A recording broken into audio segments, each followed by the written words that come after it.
Paran has lived his entire life in this damn underground bunker. His every day begins with brutal training. He does hundreds of push-ups with incredible weight on his back, and when he finally collapses from exhaustion, his father shows no mercy. He beats him for being too weak. In fact, his father beats him for any reason, and for no reason at all. And so it goes, day after day. That's why Paran has only one dream: to leave this bunker and see the outside world. The only thing he has is an old family photo, which gives him the confidence that his mother loves him. But his father, who locked him in this bunker, doesn't think so. He constantly repeats that she is dead, but our MC refuses to believe him, because he's such a bastard. He locked Paran here and repeats every day that he will never leave this place, because soon there will be an apocalypse outside where everyone will meet their end. The only thing that brightens Paran's days are books about the outside world, the world he so desperately wants to see with his own eyes, to finally find his mother and new friends. But reality is cruel, and all he sees now is his father's boot, which quickly brings him back to the harsh present. To get out, Paran must get the keys to the bunker, the ones his father always carries with him, and so, during one of the training sessions, he decides to take his shot. Paran's father turns back to leave, saying that's all for today. Our boy finds it an opportunity and grabs a piece of mirror to attack. He rushes forward and claims it's the moment he was waiting for. He'll kill his father and escape the bunker. He jumps, intending to kill, but it appears that he has made a fatal mistake. He failed to realize that his father would never let his guard down. Paran's father creeps toward him and he leaps forward to attack, but his fist hits only air as his dad swerves away. His father kicks him hard. Blood spills from the protagonist's mouth as his vision fades to black. In D1, our boy cries out, waking up in his dark cell. His dad enters, praises his effort, and reminds him of the rule: no weapons, only bare hands. Because he broke the rule, his father says he'll have double training tomorrow. He locks the cell and tells him to sleep. When the power cuts out and everything grows quiet, Paran listens carefully. He realizes two things. When his dad says it's bedtime, it's actually morning above, and the world outside is still normal. The whole apocalypse story is a lie his father uses to keep him trapped. The protagonist swears he'll escape. He looks at a family photo and decides to find his mother, even though his father insists she's dead. Now he's certain that's a lie too. She must be alive. Our boy promises himself he'll see her again. Somewhere else, his father answers a phone call, telling the caller not to contact him unless it's a true emergency. After listening for a moment, he ends the call with a cold wish for survival. Back in the cell, Paran is asleep, tied with rope and yelling to be freed. When his dad ignores him, he struggles against the ropes, whispering to himself as he feels them start to give. Just as he's about to break loose, his father rushes in and orders him to stop. The protagonist tries to mention the double training, but his dad interrupts, saying plans have changed. There will be no more training, only confinement. Our boy asks how he's supposed to prepare for the apocalypse while tied up, but his dad tells him to forget it. Thinking of his mother, Paran knows he'll never find her if he stays trapped. He fights harder, eventually snapping the ropes. His father demands to know what he's doing, but the protagonist keeps tearing at the restraints, even as his father's laughter echoes through the room. Suddenly his dad strikes him, sending him flying. The man warns him not to move, but our boy swings back, refusing to obey or give up, no matter the cost. When he finally breaks free, the protagonist is determined to see his father lose for once. He notices a flicker of something else beneath his dad's anger, maybe sadness. Paran wonders why his father looks at him that way. Then his dad punches him, and his vision goes black. Paran's dad stands by the chalkboard while the protagonist sits nearby, listening as the man insists that rule number 1 for survival is absolutely essential. He continually emphasizes how safe the bunker is, explaining it's been sealed for 126 years, fully stocked with food, and that leaving is basically a death sentence. Convinced the apocalypse could strike at any moment, his father believes the bunker is the only safe place left. When our boy is alone, he quietly mutters never to himself, clearly disturbed by his father's constant warnings. He recalls the unsettling moment when he woke up after being knocked out and realized his dad was gone, something that had never happened before. Just yesterday, his father's behavior grew even stranger, disrupting their usual routine, and now Paran can't shake the feeling that something big is about to happen. He's certain he's right. Suddenly, the metal doors begin to rattle and clang. On edge, the protagonist looks around, whispering in confusion as the echoes fill the bunker, almost as if they're drawing him closer. When he spots a door left wide open, he bolts for it, realizing this is the opportunity he's been waiting for. Sprinting through empty corridors, Paran no longer fears being stopped by his dad. He rushes past rattling gates, unimpeded, and skids to a stop at the ladder. Excitement surges as our boy climbs quickly, his hands clanging against the rungs. Nearly praying for sunlight, he pushes at the hatch, and when it finally opens, a wave of light forces him to squeeze his eyes shut. The protagonist steps outside slowly, feet touching the ground above, and is awestruck to see the sun for the first time. As someone approaches, he whispers in disbelief that he's actually made it out. A man shouts, asking why he's in the road, and Paran, shocked, blurts out that it's a real person. Panic sets in.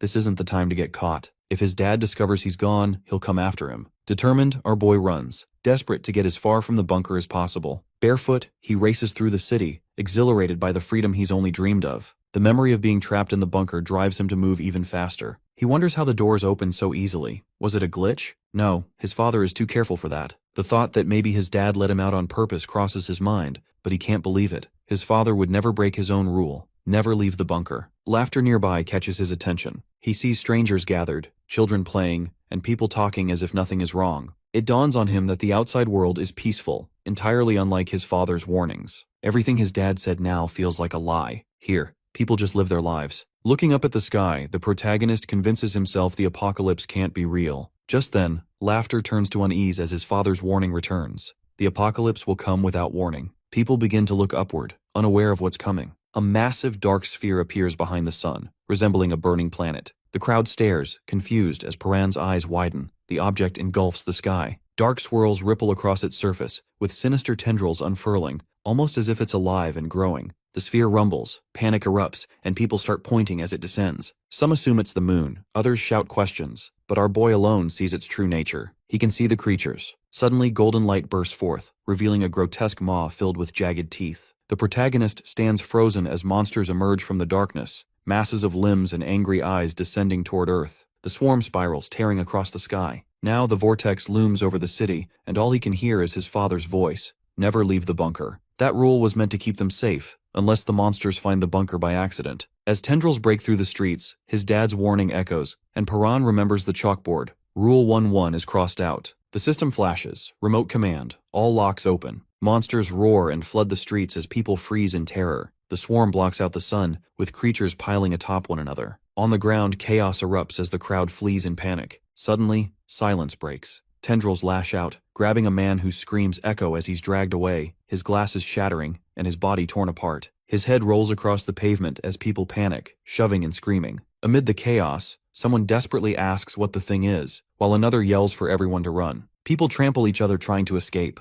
In the middle of it all, a man wearing headphones walks forward, seemingly oblivious to the chaos. The boy with headphones pauses, noticing movement above just as a monstrous mass crashes down, shaking the street. A hulking beast, crackling with energy, rises, each step sending shockwaves. Another winged creature lands with a thunderous boom, spinning as more monsters close in, crushing anyone who falls. People scream for help, someone begs for the police, but another shouts that the phones are already out. Panic is everywhere as the protagonist stands amid the destruction, his father's grim warning echoing. When the apocalypse comes, the world drowns in blood, screams, and ashes. Bodies are strewn across the ruined plaza as our boy stares in shock, a giant dark vortex looming over the city. A timestamp flashes D1. People scream as the devastation continues. D1 becomes D0. The apocalypse isn't approaching, it's already here. The ground splits open, buildings collapse, and monsters flood the streets. The final words make it clear. The apocalypse was already underway. A spiral of monsters towers over the city as Paran lands on the road. He realizes his dad was right about the apocalypse. It's real. Lifting his head, the protagonist understands that if the warning was true, then losing his mom must be true as well. He clenches his teeth, accepting that she's gone.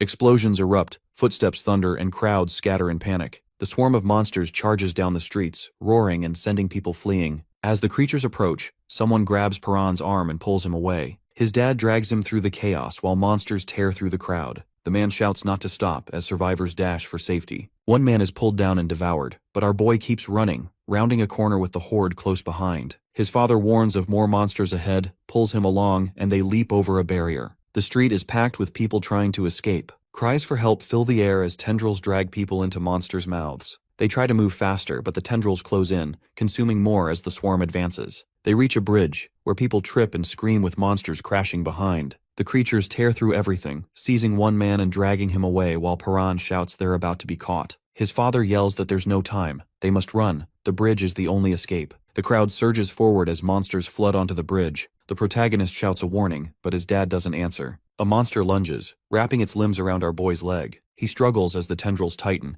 but his father smashes them off with a stone. The creature screeches and retreats, but Paran is now injured, clutching his leg as the horde draws nearer. He pushes himself forward, stumbling, determined to escape. Squeezing between abandoned cars, the protagonist feels the monsters gaining ground. He falls, sliding across the pavement, muttering under his breath. He urges his dad to go ahead, admitting he can't run any farther. Looking up, he tells his father to escape. Memories flood back, being trapped, shouting about being ignored. He drops his head, but his father approaches, insisting he must get up. Our boy protests, asking why he should keep running, convinced there's no way out. His dad insists he knows Paran can make it. Shaking his head, the protagonist hesitates, but his father grabs his hand and pulls him to his feet. He tells him to run. Paran protests, wanting to know the plan, but his dad presses something into his hand and urges him to go. There's no time. He has to leave the bridge. The boy nods and limps away, weaving through the cars. Looking back, he sees the bridge shuddering, cables snapping, and the whole structure collapsing into the chasm, swallowed by dust and debris. He stops at the edge, whispering and calling out for his father. The protagonist stands there, staring at the wrecked city, unable to find the words to process what just happened. Looking down at his pendant, a memory surfaces. His dad once told him he could survive, that he knew how. Now, Paran wonders if this was all part of the plan from the beginning. He quietly asks himself why, questioning the timing and realizing he's actually made it this far. Uncertain about what to do next, our boy remembers dreaming of sunlight and freedom while trapped in the bunker. But now, as light flares in his hand, he feels emptier than ever. A memory of his mother's face flashes through his mind as he whispers why again, desperate for answers from his dad about why things had to go this far. He asks what his next move should be, shouting at the chaos around him. Suddenly, he recalls being handed something, a piece of paper. Clutching it tightly, Paran stares at the ground just as it begins to shake and a massive monster lands nearby. He bolts as the creature roars, but it's right behind him. His leg hits some debris and he nearly falls, but the protagonist grabs a broken pole and jumps. The creature slams down, sending both of them sprawling. Struggling to stand, our boy grips his injured leg and faces the beast, muttering that this is the end and thinking there's nothing left for him. A drop of water lands on his skin. He notices the crumpled note in his fist. "Your mom is alive," he screams, demanding to know why he's only learning this now. As the monster's footsteps shake the earth, Paran forces himself to get up, determined to live and not give up. Shouting that he's going to find his mother, he squares off against the monster. Suddenly, his dad's voice echoes in his mind, reminding him that humans can't survive the apocalypse without strength or intelligence. Luck alone isn't enough. The protagonist questions how he's supposed to survive now as the ground shakes harder and the beast charges. He yells, but his father's voice interrupts, asking if he's forgotten everything he was taught. As the monster attacks, our boy dodges and ends up at its side. Spotting a weapon ahead, he grabs its arm and pulls himself up. He pivots, glaring at the charging creature, preparing to strike. Sliding under its claws, Paran snatches the weapon and dashes forward, swinging with determination, telling himself he's going to survive. The city lies in ruins. Monsters roam freely. One descends a tower while another moves through the rubble. Streets and buildings are broken and eerily quiet. When night falls, survivors shelter in the debris. One man wipes his face and grumbles that it's been 4 days. Another, frustrated, complains about the missing police and wonders what they're doing. A girl remarks that their hideout is fortunate but admits the food is gone. No one knows where to go next. Before she can continue, a man interrupts, asking her to stop because she's making everyone uncomfortable. Confused, the girl insists she isn't speaking loudly. The protagonist glances at the body behind her and clarifies that's not what he meant. Muttering about losing his mind, he's approached by a young girl who asks if he's checked everywhere. He replies that he has, but there's nothing left, and they'll need something if they want to survive. She recalls a place they haven't tried and decides to check it herself. As she heads out, our boy thanks her, admitting she's the only one who helps. She dismisses the compliment and disappears into the rubble. She finds 2 men and asks if they've seen any food. Instead, they begin eating from a hidden stash. She reminds them they were supposed to share, but one shrugs, claiming there was never an agreement. She points out they ate from the shared supply yesterday, but they feign ignorance. When she threatens to report them, they block her path and warn her not to try. She stands her ground. The bald man laughs, saying she can't escape, but reluctantly steps aside. Suddenly, a scream echoes nearby. Both men freeze. One asks if it was someone screaming, while the other, trying to stay calm, says it sounded distant and insists they'll be fine. Then he notices something ahead. The girl crouches, and the bald man mocks her for pretending to be tough. After a moment, she turns and makes her way back through the rubble. The same man from earlier spots her and, relieved, asks if she searched the area. She nods. When he asks if she found anything, she hides a piece of bread under her jacket and claims there was nothing. He believes her. Suddenly, a loud crash sends dust flying, and a one-eyed monster appears. Surrounded by debris, the man freezes as the monster approaches. In a panic, he reaches for help, but the girl sprints past him,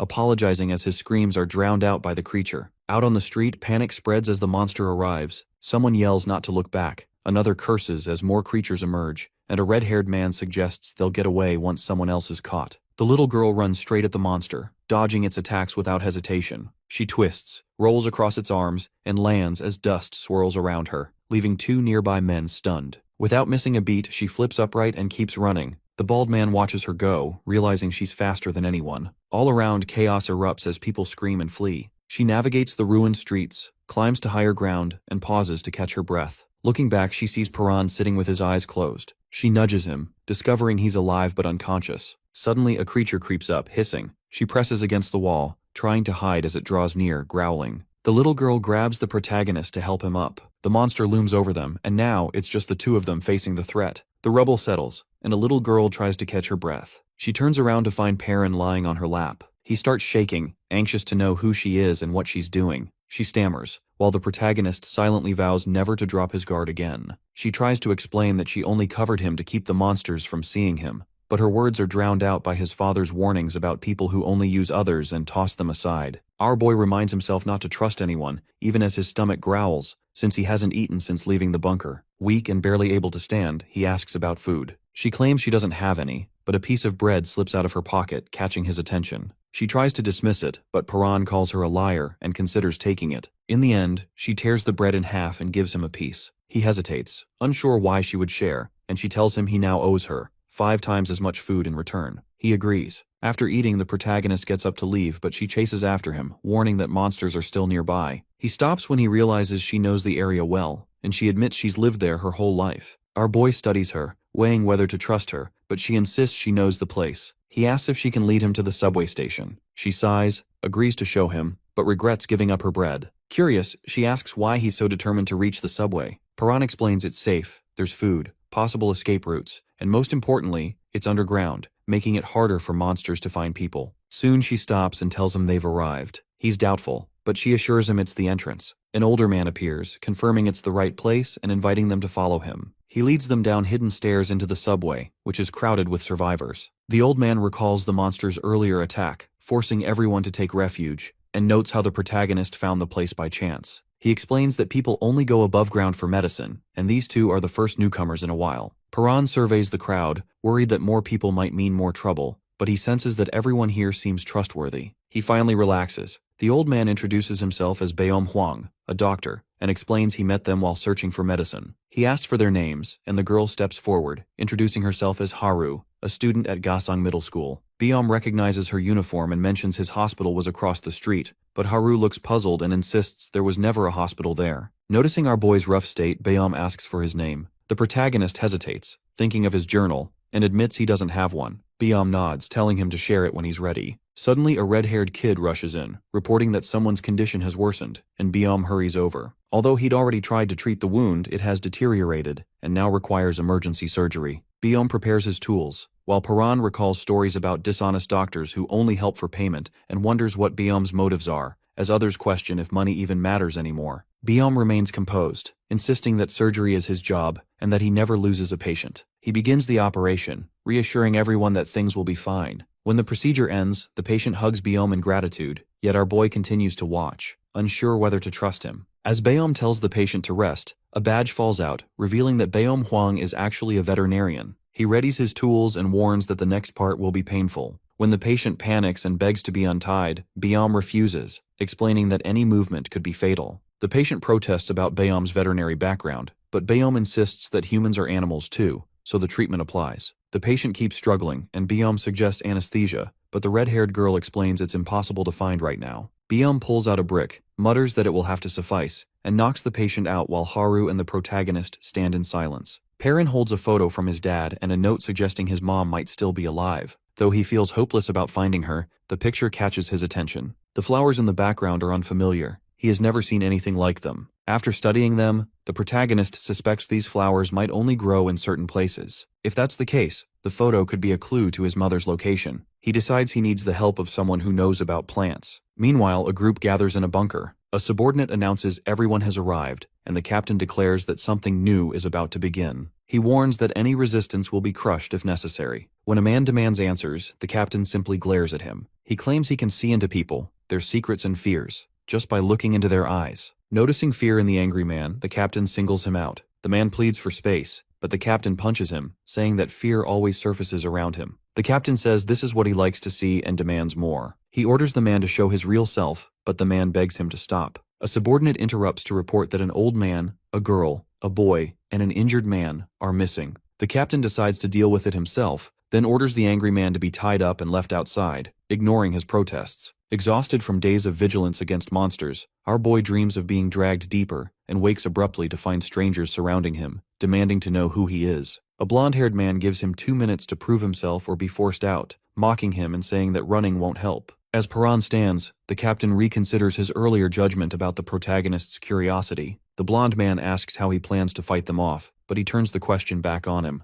The captain grins, urging our boy to reveal what's behind his eyes. The blonde man tells him he should have run, but Paran says he only needs 2 seconds to take him down. The blonde man then pulls a blade as the protagonist looks for his missing photo. The man taunts him with the picture, saying he found nothing else of value. Our boy threatens to kill him if the photo is damaged. The captain seizes it and threatens to tear it up while Paran is beaten and questioned about why a piece of paper matters so much. The captain announces the protagonist isn't being expelled. He saw something different in his eyes, a deeper darkness, so he instructs the man to watch over him and to never let the picture out of sight. The man admits Paran unsettles him, but holding the photo seems to keep our boy powerless. Haru checks if the protagonist is okay, but he lashes out, pushing her away. She asks why he's taking it out on her, saying she only wanted to help. He insists he doesn't need help and tells her to back off. She shouts her name, Haru, telling him to remember it, but he dismisses her. Beom asks Haru what's wrong. She says Paran is impossible, and Beom agrees something is off. Our boy remembers his dad's warning to never trust help. Watching the man with his photo, he considers snatching it back but decides against risking the only thing he has left from the bunker. He waits for a better chance. The captain gathers everyone and gives them 2 options: follow him or be thrown out, using the tied-up man as an example of what happens to those who refuse. He explains the captive tried to cause trouble and is being expelled, warning that his word is law. For most, siding with him seems like the only way to survive. Beom, however, says he's too old to comply. If he follows the captain, he'll let his patience down, so he chooses to remain independent. The captain pressures Haru to decide, but she points out she isn't the only one refusing. Paran, Haru, Beom, and a few others stand together, openly defying the captain.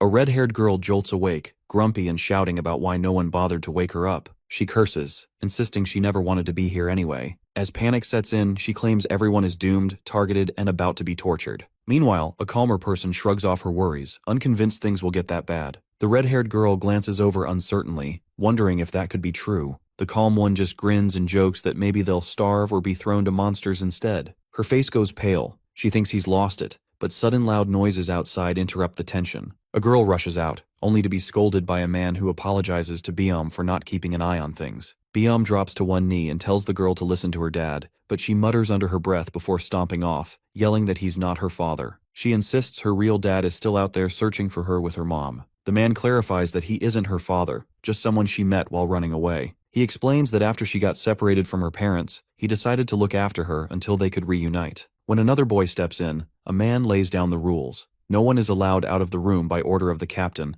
and anyone who disobeys will be punished, regardless of who they are. Someone else adds that being a kid won't get him any leniency. Meanwhile, the boy looks around, trying to spot the man who took the photo. Elsewhere, it's mealtime. Guards hand out food, stating it's strictly 1 meal per person. The red-haired girl protests, complaining that their portions are much smaller than everyone else's. The guard repeats that it's the captain's order and insists they don't need much since they're stuck inside. The girl's hands shake with anger, and someone nearby tenses, sensing trouble. Simeon mentions he hasn't seen Chicken Comb. Whispers spread. Everyone knows Chicken Comb as the captain's right-hand man, notorious for breaking rules, wandering where he pleases, and frightening people with his strength. He's the type who smiles while beating someone up. Chicken Comb strolls by just as the little girl trips and spills her food on his vest. He gives her a dark grin, warns that annoying him leads to regret, and tells her to come with him. People whisper, convinced he's capable of hurting a child without hesitation. The girl trembles as he growls that running around is dangerous and orders her to follow, but it's clear he's heading for the group.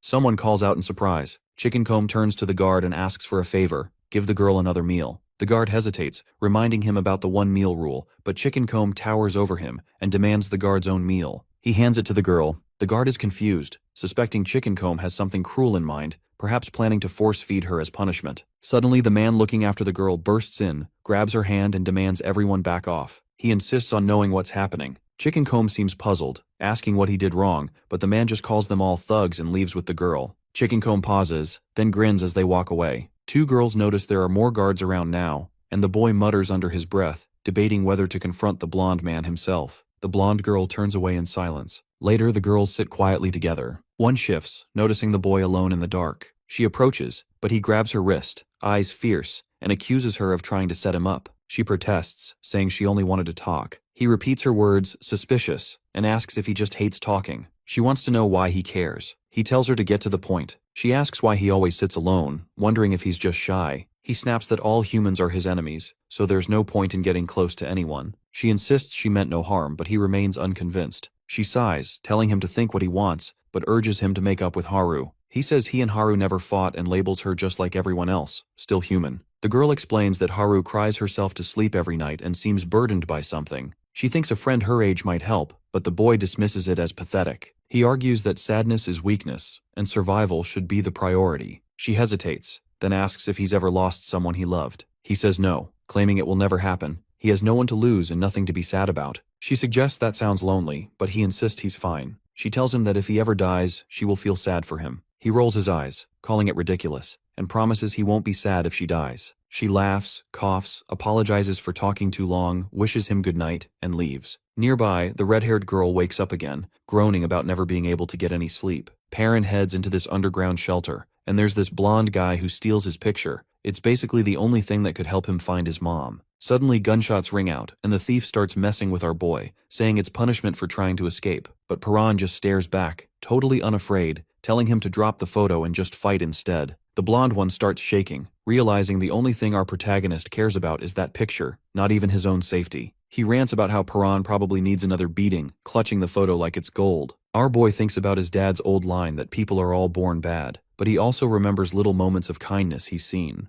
Then the girl from earlier rushes in, looking shocked, while Biam checks him over, insisting he has to clean up his wounds. Perrin's not into getting patched up, but he takes some food that she saved for him. Just as he's about to thank her, she starts coughing really hard. Biam says she needs medicine, but they're all out. He warns things will get even worse without it, but she stubbornly refuses to let anyone risk themselves for her, even as the coughs rack her. Our protagonist gets anxious and asks what happens if there's no medicine. Biam doesn't answer right away, but before he can, thugs show up. Meanwhile, the one with the photo is grumbling about the captain wanting him to show it off, wishing he could just kill Perrin and be done with it. Then Biam gets ordered to help some outsiders right away. He refuses, saying he's got someone critical to take care of, and the thug starts questioning whose side he's on. The girl, weak as she is, says she'll go upstairs for medicine herself, but Biam won't let her, warning she wouldn't make it. He steps up and says he'll go with her, but then the thug just stabs her, making some twisted joke about how easy it could have been to help. Everyone's in shock as she crumples, blood spreading across the floor. Perrin feels her life slipping away, and then some weird energy starts glowing from her wound, knocking him back. He can't help thinking how fragile people are as he sees that glow pulsing and her life fading.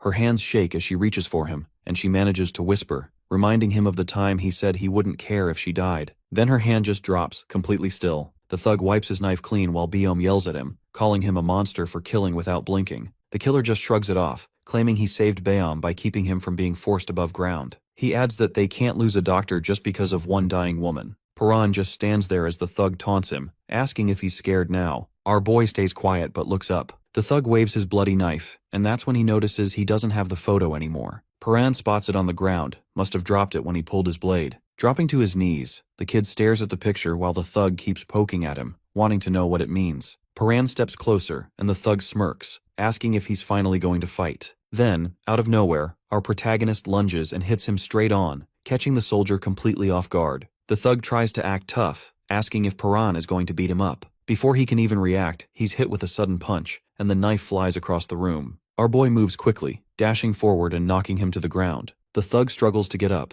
but Perrin slams him back down. Groaning and unsteady, the man is grabbed by the shirt while the blade spins through the air. With perfect timing, our protagonist catches it, spins, and throws it across the room. The knife sticks into the thug's neck and everyone freezes. He shakes and hisses in pain while Perrin stands silently, watching. He remembers how easily he ambushed his opponent, realizing the man couldn't even respond. Frustrated, he curses under his breath, wishing he'd just taken the photo from the start. Muttering, he admits things would have turned out differently if he'd acted sooner. His heart races, dark energy swirling around him. Lifting the blade again, he prepares to attack, when a voice interrupts. Someone warns there's no going back after killing. Biam approaches, worry written on his face. Perrin hesitates, repeating the warning to himself. Angry, he questions why anyone would care about the thug. Biom says he's actually worried about him. His fist trembles as the older man asks if killing is really necessary. Silent and conflicted, Perrin looks down and admits there's no need. He thinks of his father, recalling how just crippling someone is enough to inspire fear, but then hears that mocking voice, accusing him of being too weak. He laughs bitterly, accusing Perrin of being afraid to kill. Steadying himself, our protagonist decides he will never become like these people. Even if the world ends, he wants to survive without needless killing.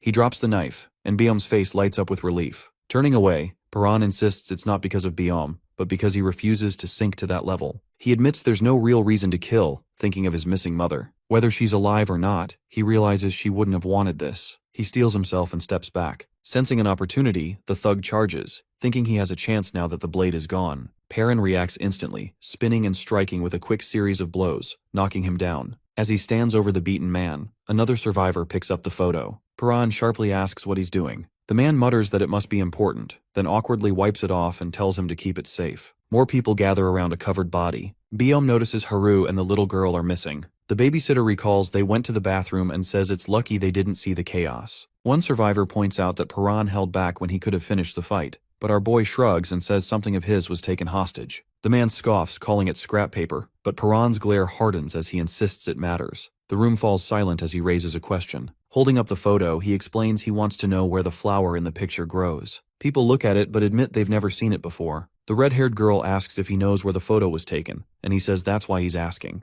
The babysitter comments it'd be easier if the internet still worked, but now all they have is that single clue. Biom asks why it matters, and Perrin bluntly says he plans to go there. Whispers ripple with worry, and Biom warns it's impossible to survive above ground with monsters around, but our protagonist is determined. He'll survive and find his mom. In the shadows, the captain mutters that since orders were ignored, things will only get worse. Suddenly, a beast crashes down, sending rubble flying. The scene shifts to an empty subway entrance marked with Zone B and exit signs, standing abandoned. Someone finally cheers because there's enough heat to cook real food. One guy tells another to fan the fire, but he just shrugs, saying he's busy. Footsteps echo as the little girl bursts in, annoyed, demanding to know why no one flushes. Haru explains the toilets don't work anymore. A man arrives, impatient that they're taking so long, and says he needs to send them back. Harry watches him fidget, just wanting to survive like everyone else. By the fire, two men are cooking. One makes a sly comment about the earlier argument and sneakily drops something into the pot. The other notices and questions him, but is told to just keep stirring. He's unsure if he really saw anything. Suddenly, the pot explodes with a violent splash, startling both of them. Rocks crash down as the ceiling splits open and a massive tree-like creature bursts through. Its huge mouth looms over the men, leaving them frozen in fear. The captain spots the blonde thug's body on the floor. He mutters to himself, thinking he was right. There are people like this everywhere. Memories rush back, reflections of how some are just monsters in disguise, and now real monsters walk among them. Behind him, strange creatures begin to swarm in. Someone yells for him to be careful, warning that the boy is stronger than they thought. The captain ignores it and gets knocked back. Perrin stands his ground, eyes sharp. The leader gets up, calls everyone else weak, and locks eyes with our boy. He says he doesn't need advice from weaklings. What he wants is Perrin. He tells him to wipe off that smug look and promises to show who's in charge. Charging forward, he wonders if he'll finally see what's inside this kid. They stare at each other, tension rising, but darkness begins to close in. Within it, something moves. The captain's eyes widen as he realizes it isn't him looking into Perrin, but Perrin looking into him. The darkness twists, teeth snap shut, and suddenly he understands. He's the one being watched. Panicked, the captain collapses, flailing and shouting. His crew rushes over, calling his name, but he's unresponsive. Our protagonist stands there, eyes glowing, while silence grips the room. The captain gulps, realizing he almost got consumed. Everyone trembles and someone whispers that he actually looks scared. Suddenly a man screams, grabbing his face and begging for help. Blood pours down as he thrashes, shouting that he can't see. Horrified, people murmur as the man stumbles, covered in blood, insisting he was just asleep. He says his head is pounding, something spreading inside. Grabbing his skull, he stumbles down the hall, muttering about the pain while everyone watches, terrified, and wondering if he's turning into a monster. He claws at his head until something bursts out. He screams as black tendrils rip free, twisting his body. His glasses crack, his head jerks around, and the survivors scream as tentacles lash out, stabbing people. The captain grabs him, pulls him away, and smashes through the creature with brute force. The monster crashes back, limbs flying. He keeps pounding, crushing it until it finally stops moving, twitching on the ground. Everyone is stunned. Someone whispers the captain just killed a monster. He demands to know where it came from. Survivors cheer, calling him a hero, while one man insists he always believed in him. Paran just watches, quiet and intense. The captain sweats, glaring. Nearby, a woman grins and says she's alive, just as a heavy metal hatch bangs open. The hatch creaks wider, drawing everyone's attention as they stare at the dark passage below. From the shadows, another grotesque creature crawls out, dragging itself across the floor and freezing everyone in fear. It rises up, towering over them with twisted limbs and glaring eyes, leaving the survivors paralyzed with terror. The hatch pops open, and everyone gathers below. Life in the bunker had been calm for a while, so people almost forgot what fear felt like. But when one person quietly backs away, tension thickens. Memories surge. Bloody survivors, scenes no one dares recall. They all wish they could forget the monsters tearing through soldiers, but those images stay burned in. Now, a grotesque beast with a single massive eye and jagged teeth claws its way up, reminding them why forgetting was never an option. The creature stomps in and panic erupts, screams, shoving, bodies crushed in the stampede. The captain shouts at everyone to fight back, his voice slicing through the chaos. Faces turn, torn between fleeing and standing their ground. Grabbing an axe, he declares this time will be different. There's only one monster, so if they stick together, they can win. Some remember he once defeated one of these things and begin to agree. There's nowhere left to run anyway. A rally builds. For the first time since everything began, they gather their courage and ask what to do next. But then blood drips from the captain's nose. His expression goes vacant. The crowd shifts uneasily as someone tries to reach him. He staggers forward. Then black tendrils tear free from his mouth and chest, twisting his body before their eyes. Gasps spread. The people recall he supposedly killed the monster earlier, but a woman cries out the truth. It's regenerating. Horror sets in. These things don't die. Now overtaken by tendrils, the captain smashes through walls, destruction exploding outward. Debris rains, blood splatters, people are torn apart. A girl shrieks as a beast grabs her, crushing others mid-scream. The creature lifts victims, squeezing until blood sprays, bodies piling into a grisly mound. The hallway becomes a slaughterhouse. Someone begs for help. Another shouts it's the end, convinced monsters will flood in any second. Biom seizes the babysitter, who panics because the little girl is still outside. He warns that if monsters broke through the station, she's likely gone. The realization crushes him. He collapses, reaching out in despair, while another survivor turns and walks away. Through the chaos, Paran sprints down the hall, eyes blazing. Baeom Hwang calls out as the others waver, some frozen, others chasing after him. Our boy pushes ahead. At the door, survivors see Biom lift a hand to halt him. Perrin steps forward, gaze sharp and glowing, raises his hand, and points straight ahead. Silence falls like a weight over the room. Inside, a body lies in a pool of blood near the sliding doors, while 3 kids huddle together in the room. One of them trembles, whispering how scared she is. Haru presses a finger to her lips, urging everyone to stay quiet and warning that any noise will get them caught. The youngest sniffles, terrified. Haru quietly apologizes, admitting she can't protect anyone right now. She explains that the chaos gave them a place to hide, but if anyone finds them, it's over. The little one grabs her sleeve, and for a moment Haru looks surprised, but then she meets Paran's eyes, lets the girl hold on, and tells her softly to stay close. Nearby, an injured man stares at the dead body, terrified, asking what they should do. Haru says they need to run. He panics, insisting there's nowhere to go, but she stammers that surviving is all that matters. Gathering her resolve, Haru says they can't just sit and wait to die. She's determined to make it. Seeing that resolve, the man mutters, she must have a strong reason to live. Suddenly, everyone freezes as a monster with a glowing red eye appears in the doorway. He panics, shouting for them to run, while the blonde clings tightly as the beast advances. The man rushes forward, slamming into the creature and locking on, telling the others to escape since he has nothing left to live for, but wants them to survive.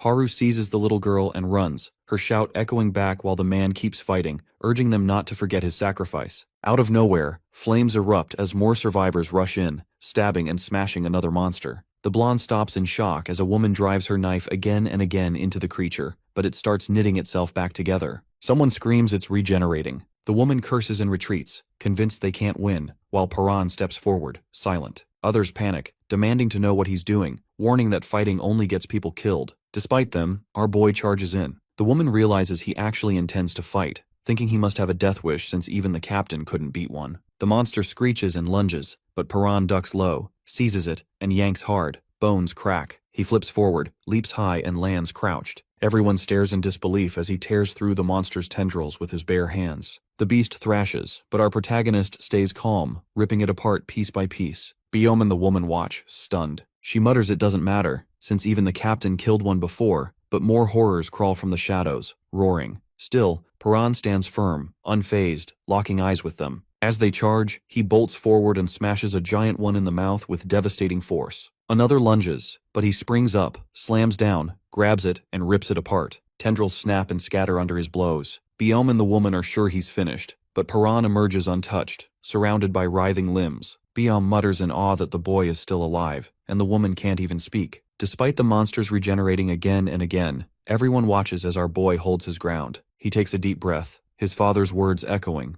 Every living thing has a source that gives it life. A glowing flower flashes in his memory, and his father's voice repeats, "Destroy the source. Once you find it, smash it." Perrin darts through the horde, eyes searching. He lunges at one, tears it open, and there it is. A glowing seed deep inside, the true source. Steeling himself, he drives his weapon straight in. A burst of energy erupts. Tendrils whip violently. The monster convulses as he pushes harder. Breathing raggedly, Perrin stands over the wreckage, the shattered seed glowing faintly at his feet. The survivors stand in shock, staring down the hallway. One whispers that the monster is really gone, while Biome watches a blood-soaked figure move past the wreckage. Haru pulls another girl along the corridor when a loud boom rattles the bunker. She shouts that something is coming, and their footsteps echo frantically as they break into a run. Racing around a corner, Haru suddenly comes face to face with a massive creature charging straight at her. She tries to leap aside but slips and crashes to the floor. The monster locks its glowing eye on her. She glances back, hearing those heavy steps pounding closer. Then, without warning, a swirling void rips open before her, pulling her vision into darkness. Shadows twist and churn as a strike slices past. From behind, Biome gasps, barely able to form words.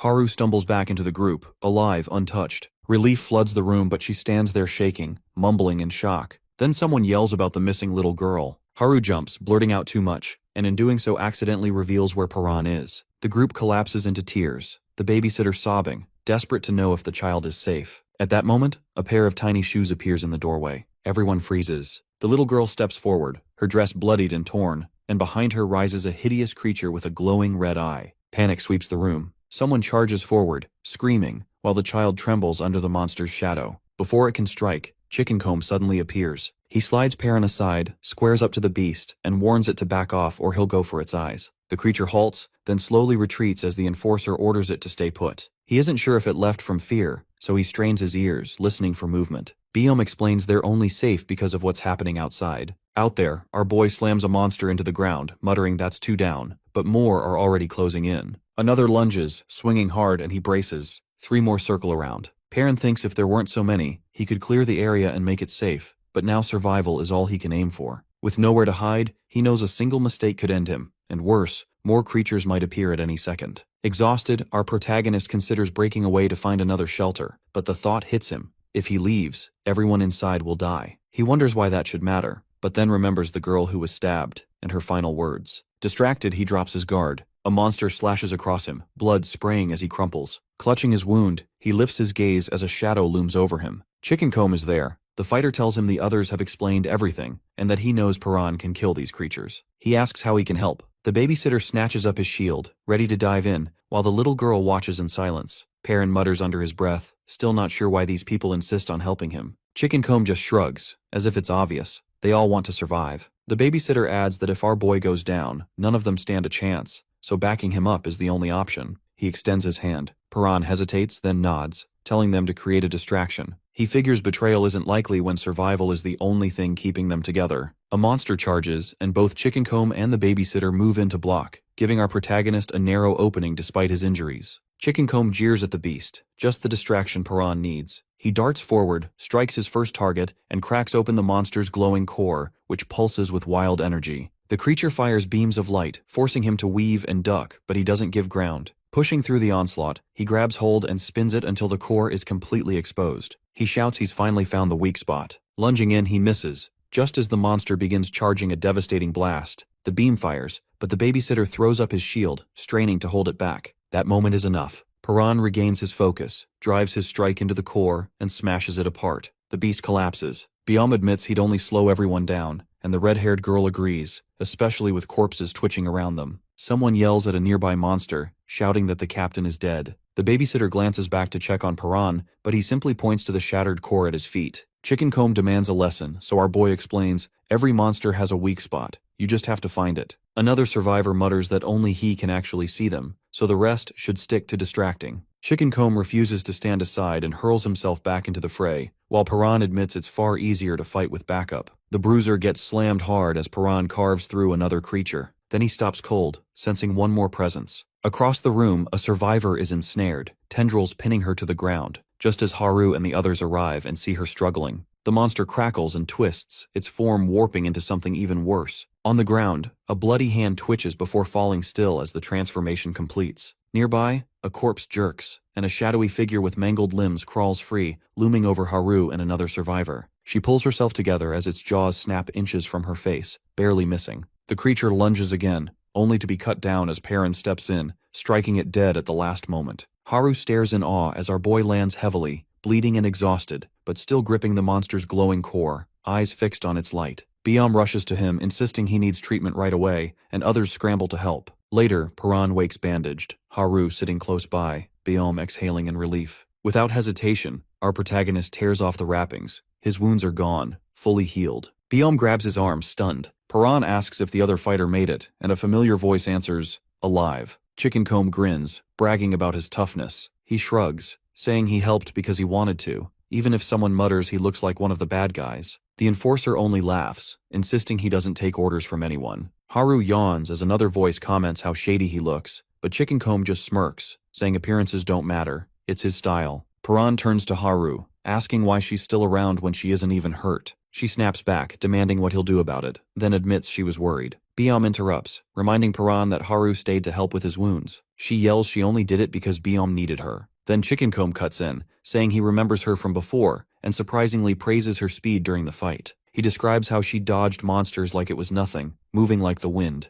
Haru stiffens, clearly unsettled, and turns away as he steps closer. Perrin quietly watches her walk off, remembering the stabbed woman's words, that he should at least try to make peace. Our boy calls out her name. He asks if that's really it, and without turning, she softly confirms. Later, during a meeting, a man with glasses addresses the group. Only 12 survivors remain out of 43. He corrects himself, saying that's about 78% lost. He explains that many bodies were found gray and shriveled, like mummies. A woman says the monsters drained them, then wonders aloud if there's some kind of government experiment. She mentions rumors, while others insist they fell from the sky. Someone throws out aliens, but another silences him, reminding them bigger issues remain. All eyes shift to Perrin. They demand to know how he fights like that, how he knew how to kill the monsters. With Haru watching, our boy answers simply, he's been training and preparing for the apocalypse since the day he was born. Perrin holds up the photo, saying it's the only thing he took from the bunker, but the woman stays skeptical. She thinks he could be lying and demands more proof, doubting his story about living underground and knowing the apocalypse was coming.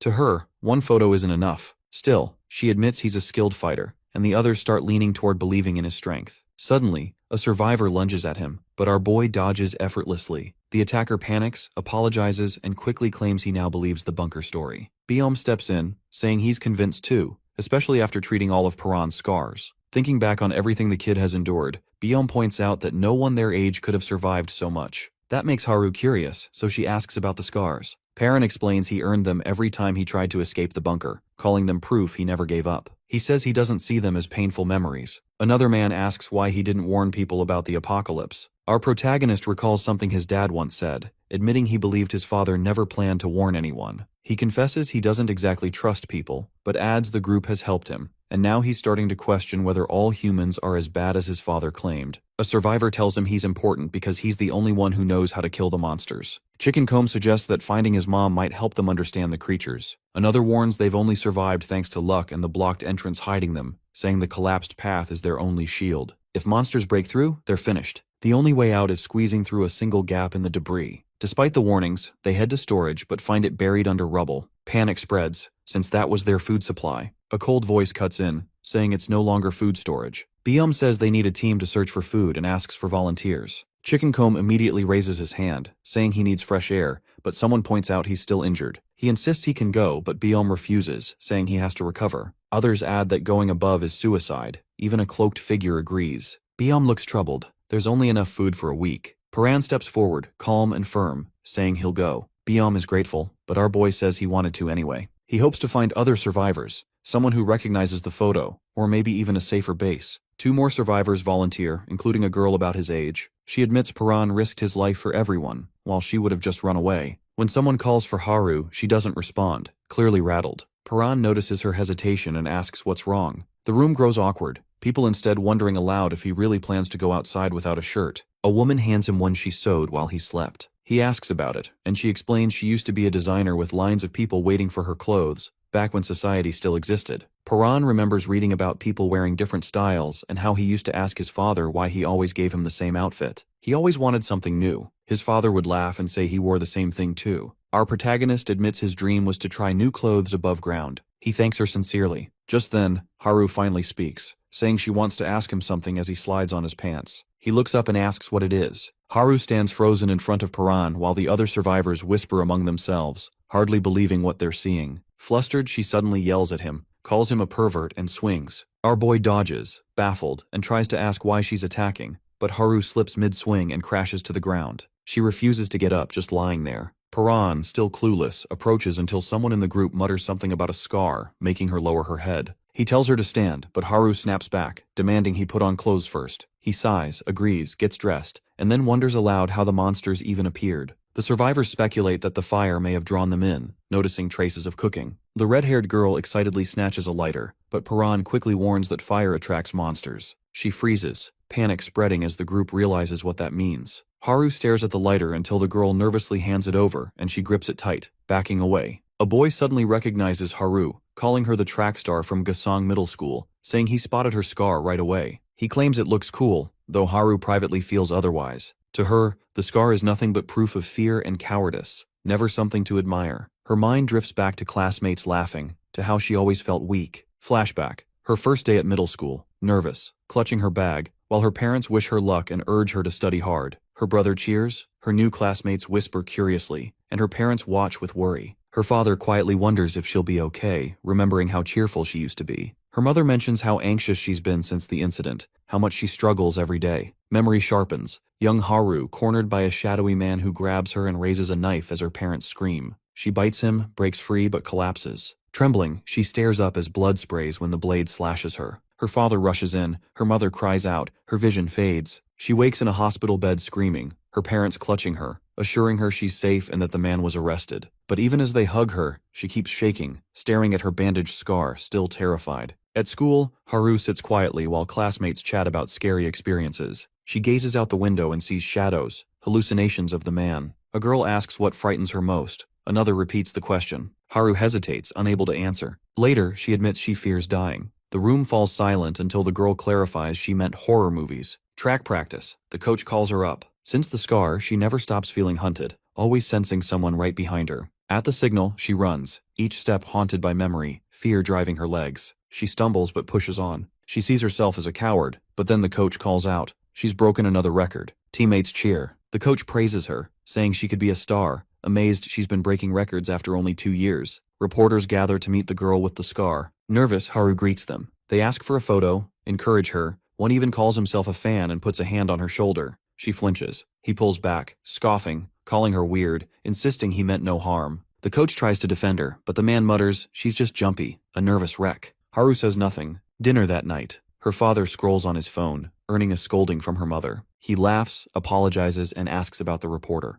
Her brother marvels at her speed. Her father says he can't wait to see her on TV. He admits her running talent blossomed after the incident. Haru realizes each time she runs, the memories return. It's ironic. She started running to stop being a coward, but nothing really changed. She grabs her uniform and heads out. Her father reassures her that fear doesn't make her abnormal. She protests, believing her fear makes her unworthy. He hugs her, insists she doesn't need to hide, and tells her the scar is proof of bravery, that her family loves her no matter what. Haru cries, remembering how much the coward label hurt, how desperately she tried to change, not realizing what truly mattered. She recalls her family embracing her, her father's voice reminding her she isn't broken, that it's okay to be afraid. He holds out his pinky, asking her to promise not to cry even when she's scared. Haru agrees, determined. Just as they prepare to leave together, disaster strikes. Something crashes through the building, debris rains down, her father looks stunned, and the family rushes out into a shattered city. The massive stone giant appears just as Haru's dad collapses, struggling to rise again. He catches her gaze as she calls out to him. Stumbling, he warns her not to come closer when she rushes toward him, worried about his wound. Haru freezes, torn, eyes brimming with tears. He tells her she could still escape if she wants to. Determined, he insists he'll look after Mom and Soil, but she refuses to leave. Screaming, she cries that she could never abandon him, that he means everything to her now. She swears she can't run, promising she'd never forgive herself if she did, and breaks down, eyes locked on her father's back as he shields her from the oncoming monsters. Suddenly light bursts around him and everything fades. Now Haru is racing through darkness, her father's words echoing,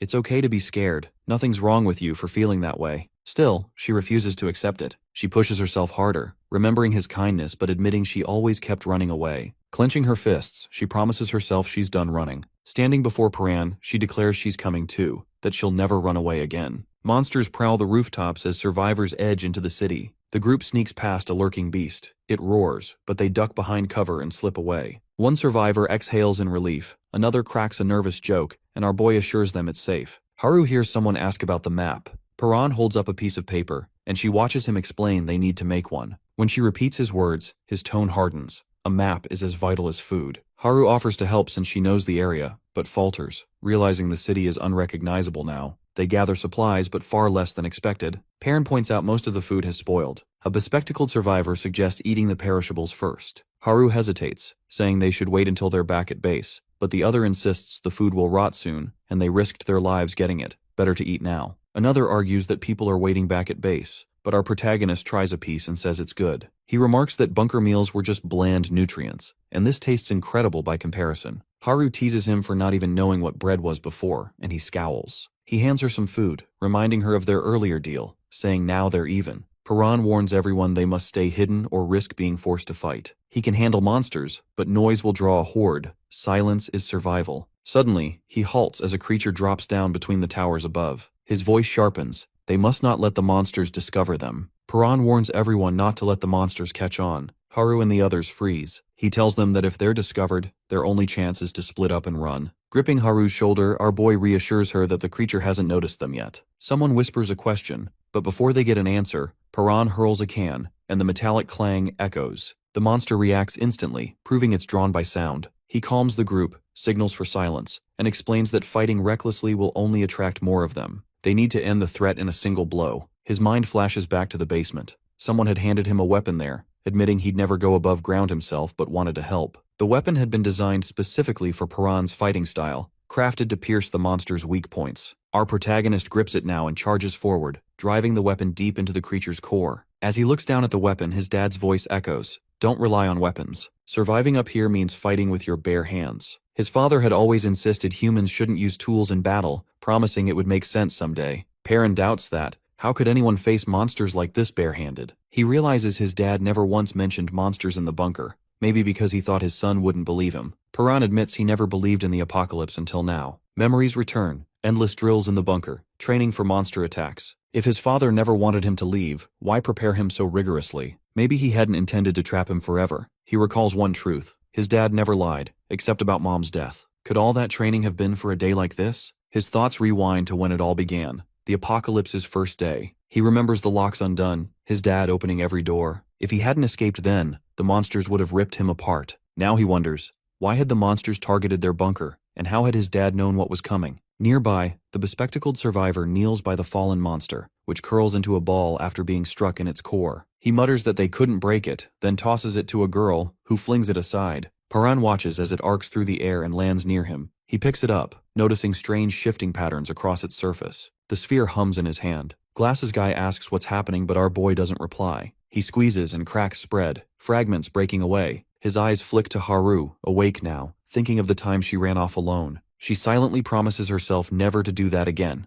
that she'll apologize to that kid when she gets the chance. Paran remembers his dad before the world soured, when he handed him a book from home, calling it the story of a hero. The boy's eyes open again, and Haru leans over him. Haru tumbles over Paran and clamps a hand over his mouth. He tries to speak, but she won't let him. Looking up at her, our boy grumbles that she's heavy and tells her to get off. Haru snaps back that she isn't, while he mutters for her to calm down and calls her a scaredy cat. She scans the city with binoculars, spotting monsters in the distance. Checking a map, Haru focuses, but Paran walks over and asks how it's going, casually calling her human, which irritates her. Later, when someone asks his name, Paran admits he hasn't had one since he was a child. Jihyun insists he needs one, and Yujin wants to pick one right away, but he just stands there, uncertain. Mumbling about getting a name, he looks unsure until Haru offers one. He declines, then thinks of his dad, lowers his head, and softly says Paran. The others react with surprise. Haru repeats the name and he nods. She asks what it means, and our protagonist explains it's from a book he read as a child. Yujin suggests everyone introduce themselves. Jihyun goes first, then Yujin, then Haru, who jokes Paran won't remember anyway. He hesitates, tries to say his new name, and then, steadier this time, introduces himself as Paran.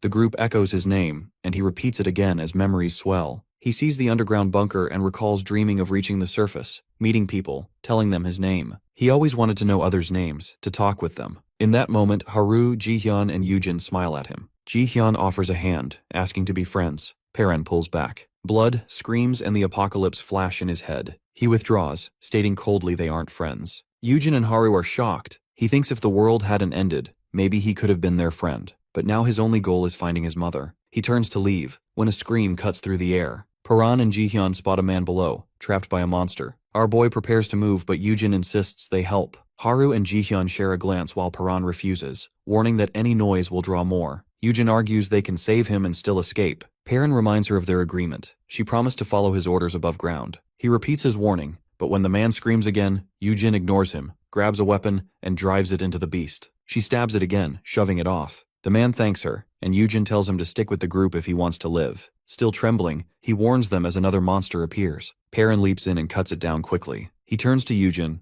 eyes hard, asking if she understands the risk. Her recklessness could have endangered them all. Haru and Jihyun stand by, tense, knowing things are only going to get harder from here. The injured man asks if he can walk, then admits his leg is too damaged. He'll need help. Paran had expected problems like this. Then the sharp crackle of monsters nearby stiffens everyone. More are closing in. Our boy refuses to offer any more aid. Jihyun reminds them that saving the man earlier was already too much of a risk. Paran turns to Yujin, telling her she can help if she wants, but it'll mean leaving the group behind. If she goes, she's out. Jihyun backs him up, repeating the rule. Everyone must follow every order, no exceptions. The man begs, but Jihyun agrees with Paran. They can't afford it. She thinks about the others still waiting at base. Reluctantly, Yujin decides to stay. The injured man yells after them, accusing them of being murderers, abandoned to die. Paran snaps at him to be quiet, but his cries echo through the dark. Monsters screech back. The group bolts. As they're surrounded, Haru cries out that the monsters have cut off their escape. Paran sizes up the situation. It's not hopeless yet. They haven't been spotted. If they move fast and retrace their steps, they can slip away. Then the injured man flicks a lighter, flame sparking in his hand. Everyone freezes. He gestures at a smoking sign, but Jihyun barks that isn't the point. Fire will draw even more. The man shrugs, muttering he already knows. Fire had destroyed his home. Jihyun presses him, but the lighter flares, smoke curling upward. Shadows stretch as monsters creep closer. The man mutters it's his time, that he just wants one last smoke. Creatures drop down screeching. Paran yells for everyone to run, charging forward, voice sharp as he shouts again for them to move. The man stays behind. Paran dashes ahead, Jihyun right behind him. Haru looks back just in time to see a beast lunge for the man. She cries out, horrified. Paran slides in, blade flashing, and slashes the monster before it can strike. His weapon tears through flesh as he lands. He plants his feet, weapon braced, as the beast stomps closer. Behind him, the others stand frozen. Paran snarls at them, reminding them he told them to run. Jihyun protests. He promised he'd escape too, so why is he still here? Our boy wonders the same, but grips his weapon tighter. Jihyun warns that if Paran stays, the monsters might chase them and wipe out everyone. Yujin lashes out, stabbing another creature. Haru watches as Jihyun and Yujin struggle, more beasts closing in. Paran roars again for them to get out. Jihyun insists they can win.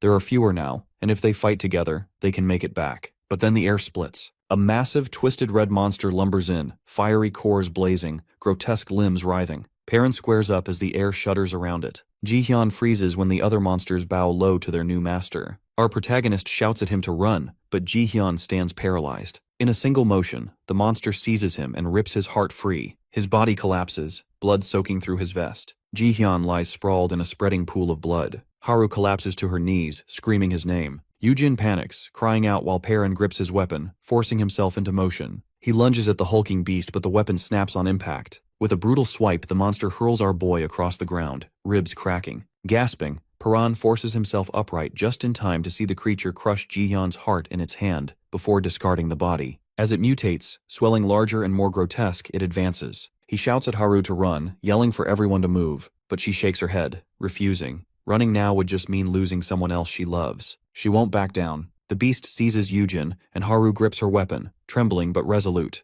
Yujin blames herself for everything, begging the others to escape, convinced she's only endangered them. She charges forward in desperation, drawing the monsters onto her. Her voice echoes, pleading with them to survive. But she's quickly engulfed, torn apart before their eyes. Perrin stares, horrified, as the massive glowing monster continues its rampage, stabbing down survivors while he and Haru brace themselves. He implores her to run, but Haru demands to know how he can say that. What about him? Perrin keeps stepping forward, refusing to stop. She presses him, asking why he's trying to sacrifice himself, reminding him he was the one who wanted them to escape together. His voice is low as he admits that running would have been the logical choice. When she pushes further, he quietly thanks her. As he advances, his thoughts drift, sharing meals, learning names, finally standing on the surface. Everything he'd once dreamed of. He says that once someone dies, that's it. No more talking, no more calling each other's names. He begs Haru to run, insisting he can't stand watching any more friends die. Haru shakes her head in disbelief, whispering over and over that this can't be happening again. Dark shapes creep closer. Perrin urges her to leave, his voice sharp. She shouts back, demanding why, but he insists she has to run. Haru cries that he sounds just like her father, the same words he said back then. Tears stream as she remembers the promise she made. Never to run, never to abandon others. She screams that she won't save herself at the cost of everyone else again. Her father's face flickers in her mind, his voice gentle. It's okay to be afraid. Guilt twists inside her. She left him anyway. Perrin asks if she truly won't run to save herself. Then he smirks, saying he should have known. You're just too kind. Haru realizes she was wrong. She admits her mistakes, admits her dad did love her after all. In memory, he holds out his hand, asking her to promise not to cry even if she feels like a coward. She shouts her promise, their pinkies linking. Left alone, our boy turns her words over in his head. Death ends everything, and he can't bear the thought of losing anyone else. Then Haru rushes back, yelling that he's a bonehead. No one said she was going to die. She declares she's going to survive, and if they live, nothing ends. Perrin stares at her, listening as she finds petrol but stops to speak. She says that if they make it through, they'll be able to talk, call each other's names, and stay together. He listens in silence. She tells him they can still be friends. With that, she flicks a lighter, flame sparking to life. Perrin shouts her name, demanding to know what she's doing, but Haru steadies the flame, telling him not to lose hope, and reminding him they have to survive. She drops the lighter. Petrol ignites in a sudden blaze. She reflects on how she always used to run only to save herself. Now she's running to protect the people she loves. She promises to protect them all and calls back to Perrin that she'll see him at base. Monsters swarm, but Haru tears through the streets, sprinting faster, dodging strikes and vaulting debris as claws slash inches behind her. A hulking mutant lunges, but still she runs. Meanwhile, our protagonist steadies himself, eyes locked forward. Surrounded, he faces the monsters head-on, calling them out and demanding their next move. Perrin freezes as the monsters close in, and one stomps toward him, growling and demanding to know where he thinks he's going. Our protagonist calmly tells it that he's the one it should be worried about. He locks his gaze on the monster's weak points, sensing the life force within. Reaching for his weapon, the boy is caught off guard as the creature moves faster, knocking the blade away and sending him sliding backward. He realizes he can't reach the weak spot without it. At that moment, his father's voice echoes in his mind, reminding him that weapons aren't always an option. Perrin recalls a memory of his father saying that one day he'd understand. When he used to ask what that meant, the older man would simply say that weapons weren't meant for people like them. He remembers watching his dad fight, never once relying on steel. Now our boy shifts into his father's fighting stance. The voice explains that the stance is only the beginning. Every living thing has life force, and so do they. He remembers training in the basement, where his father taught him to harness that power, explaining that hands channel life force and, with focus, you can pull it out through your fingertips. Blue sparks flare as energy surges through him. His father's words urge him to take that power. Perrin protests that nothing is happening, but the voice assures him he'll get it. Once he can truly sense that life force, he'll be able to control it. Suddenly, our protagonist feels a burst of energy within, his father's words echoing. This power is his. Energy lights up his arm, and he yells in surprise at what's happening. He recalls asking his dad what would happen if he channeled all of it. As the monster draws nearer, the voice explains that once he masters it, Perrin will move almost as fast as his father did. With newfound strength, he launches himself forward. Our protagonist charges in and slams into the monster. It swings at him, but he breaks through its guard, sending the creature skidding across the ground. The beast clutches its face, and Perrin reacts instantly to every movement. Electricity pulses through him, and he realizes he can actually keep up now. As it lunges forward, our boy braces himself. They launch at each other and collide mid-air. He grabs one of its tendrils, yanks it hard, and slams the beast down. The monster lashes out, but he dodges, leaps up, and delivers a punch so powerful it cracks the ground and sends lightning flashing. He checks to see if it's over, but the creature's arms begin to split and grow, its body morphing. Perrin realizes it's protecting its weak spot, locking it away, and knows he needs to push harder. Sparks fly from his fist as he digs deep, memories of his lost friends fueling his determination. Lightning surges through every vein as he lights up, lifting his head and daring the creature to attack. The monster screeches and charges, slamming its arms and tendrils at him. He advances, undaunted, even as it towers over him, preparing to strike. The thought hits. If he'd been this strong before, perhaps none of his friends would have died. Gathering all his strength, he unleashes a devastating punch, an explosion of light and force, then collapses, exhausted. Somehow, he manages to stand just as the monster comes back for more. Suddenly, he spots a glowing core fragment still inside the beast as it snatches up one of the wounded survivors. He shouts for it to stop, struggling to tear away the tendril as it leers down at the helpless people. The creature grabs him by the throat, and as his gaze falls on a friend's lifeless body nearby, his mind goes numb. In that moment, only one thing is clear. He wants to end this monster. Perrin's eyes glow red as he seizes its limb, preparing for what comes next. Perrin grabs the monster's limb, yanking hard and locking it in place. The creature snarls and thrashes, jaws splitting wide to reveal far too many teeth, but his grip only tightens. Its entire body whips back and forth until there's a sharp, bone-cracking sound as our protagonist gives a fierce twist. The beast stumbles and he keeps pulling until the limb breaks apart in his hands. He steadies himself, red energy swirling around him, eyes glowing as his aura erupts outward, swallowing the monster's scream. Without hesitation, Perrin charges into the chaos, his form blurring as he rushes the creature. It shrieks, teeth rattling. Meanwhile, survivors creep through the area with a map, checking their surroundings. One thinks they're close, another grumbles about how long this has taken. The guy with glasses panics after spotting movement, and the group rushes over to find Perrin collapsed on the ground. Shocked but relieved to find him alive, they pick him up. Chickencomb asks what happened, while another stares at the wreckage. As they carry our boy back, Chickencomb gets bossy with the girl at the rear, telling her to leave some bags behind. She refuses, wanting half the rations and bragging about the feast ahead. He offers to help, then throws away her heavy bag, making her scream. Sprinting ahead, he dares the others to catch up, and someone swears to shave off his mohawk. The guy with glasses urges everyone to keep quiet unless they want trouble. Perrin starts to wake, confused, noticing a map in his hand. He studies it, wondering if Haru is still alive. The one with glasses presses him to explain what happened, but our protagonist only remembers grabbing the monster at the last second. Everything after that is a blur. He has no idea how he survived. Suddenly, the ground trembles as another monster appears, roaring. Chickencomb charges in, ready to fight, and Perrin steps up as well. The glasses wearer panics about not having a weapon, but Perrin's hand is already sparking with energy. The beast lunges, he dodges and slams it so hard that the ground shakes. The survivors are stunned as he grabs the monster's limb,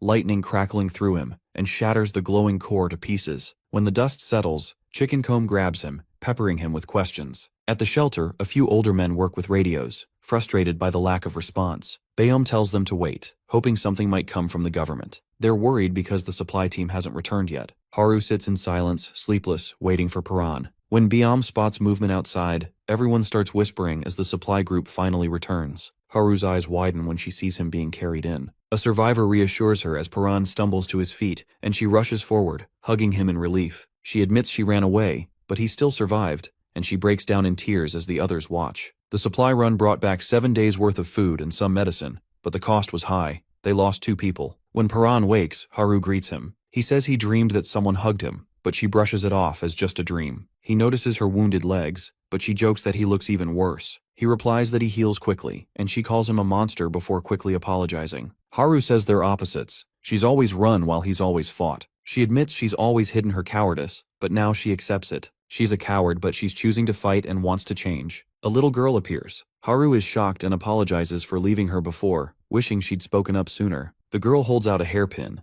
and when Haru asks about it, surprised it's hers, the child insists it's a gift, saying her bangs are in her eyes. Haru hesitates, but the girl reassures her she has another pin. Touching her scar, Haru thinks of it as proof she kept fighting, all while Perrin watches. She clips the pin in and asks if she looks pretty. The little girl agrees she does. Despite all the loss and frustration, hope remains. Perrin sits quietly, holding a small trinket. Suddenly, a buzzing noise draws everyone's attention to the radio. He turns as a voice comes through the static, testing the mic. The group realizes the radio is working. The broadcaster explains they saw the apocalypse coming and prepared. Now, it's up to the listeners whether to believe. Our boy listens closely, tense, as the voice finishes, leaving the next move up to them. List comes on the radio and introduces himself, his voice calm but commanding. He tells listeners that surviving without any preparation is already impressive. Then he explains his plan. The only way to handle the monsters is to stick together, which means sharing locations is essential. He instructs everyone to use flashes of light instead of fire, flashlights only, and to flick their beams for 10 seconds at midnight. When the hour arrives, beams suddenly cut through the dark. Across the city, scattered flashlights shine.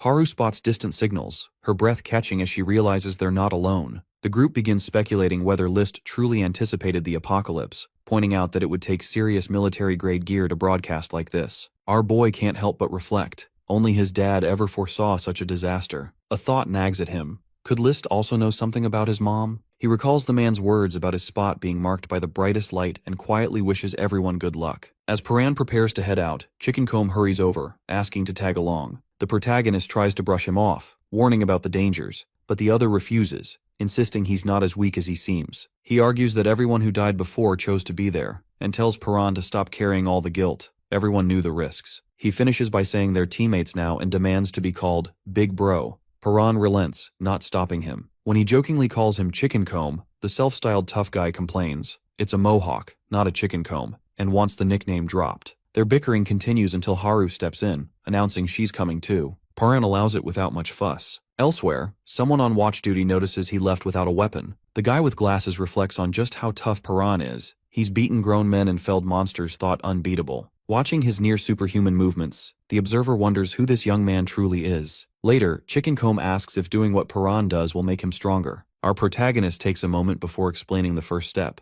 learning to sense life force. Confused, the other presses for clarity, and Paran likens it to the body's natural energy. He admits he hadn't believed in it either until he felt it for himself. Suddenly he freezes, halting the group. Haru tenses, asking if it's a monster and if they should run, but Paran shakes his head. A woman stumbles into view. He realizes the presence he sensed wasn't a monster, but a human. The stranger begs for help, her voice breaking as she says her family is trapped under rubble after fleeing monsters. She promises she'll do anything if they save her loved ones. Chickencomb asks again if the woman really means anything, and she nods. Haru insists they have to help her, but Paran questions if they're truly the only ones who can. She confirms it, saying that's why she came to them. Our protagonist senses there are more people nearby, and she admits she was hoping to lure them to her base and ambush them, but claims it doesn't matter since there are plenty of others to deal with. Chickencomb complains that he can't get more favors from her. He was hoping for 10 in return. The woman suddenly demands everything they have, even their clothes. Haru refuses, but she threatens her, saying to hand over everything unless she wants to die. Thugs step forward demanding their stuff. Chickencomb starts to undress, dropping his jacket as he hands it over. One of the goons bends down to grab it, mocking him for being so scared. Suddenly, the loudmouth knocks him out, puts his vest back on, and asks our boy how he looks. Paran prepares for a fight. The woman orders her crew to kill them quickly. One thug charges with a knife, but Paran catches the blade mid-swing and twists it back into him, dropping the attacker instantly. Chickencomb shouts, daring the rest to take him on. Their leader tells her people to target Haru, calling her the scaredy cat. The thugs rush her, but she dodges and escapes. The team manages to get away as a man watches from a window above. They enter a nearby house. Paran suggests they stay put, but Haru points out that no one's there. He warns that the mess inside looks intentional, like a trap. Suddenly, the floor gives way beneath them, and Haru and Chickencomb crash into a heap of trash. A figure appears, remarking that he was wondering who the uninvited guests were. He recognizes them as the group from earlier and calls them idiots. Paran stares ahead as a knife flashes dangerously close to Haru's neck. Their captor holds it firmly in place, making it clear he'll go through with his threat if anyone tries anything. Our boy snaps, demanding answers. The man, keeping Haru in a tight grip, asks why they're there. Paran blurts out that they came because of the radio broadcast. His expression shifts. He realizes what Paran means and insists he heard the broadcast too. Our protagonist then asks why he isn't heading to the location marked by the brightest light. The captor laughs, mocking the idea of anyone predicting the apocalypse. He brings the blade even closer to Haru,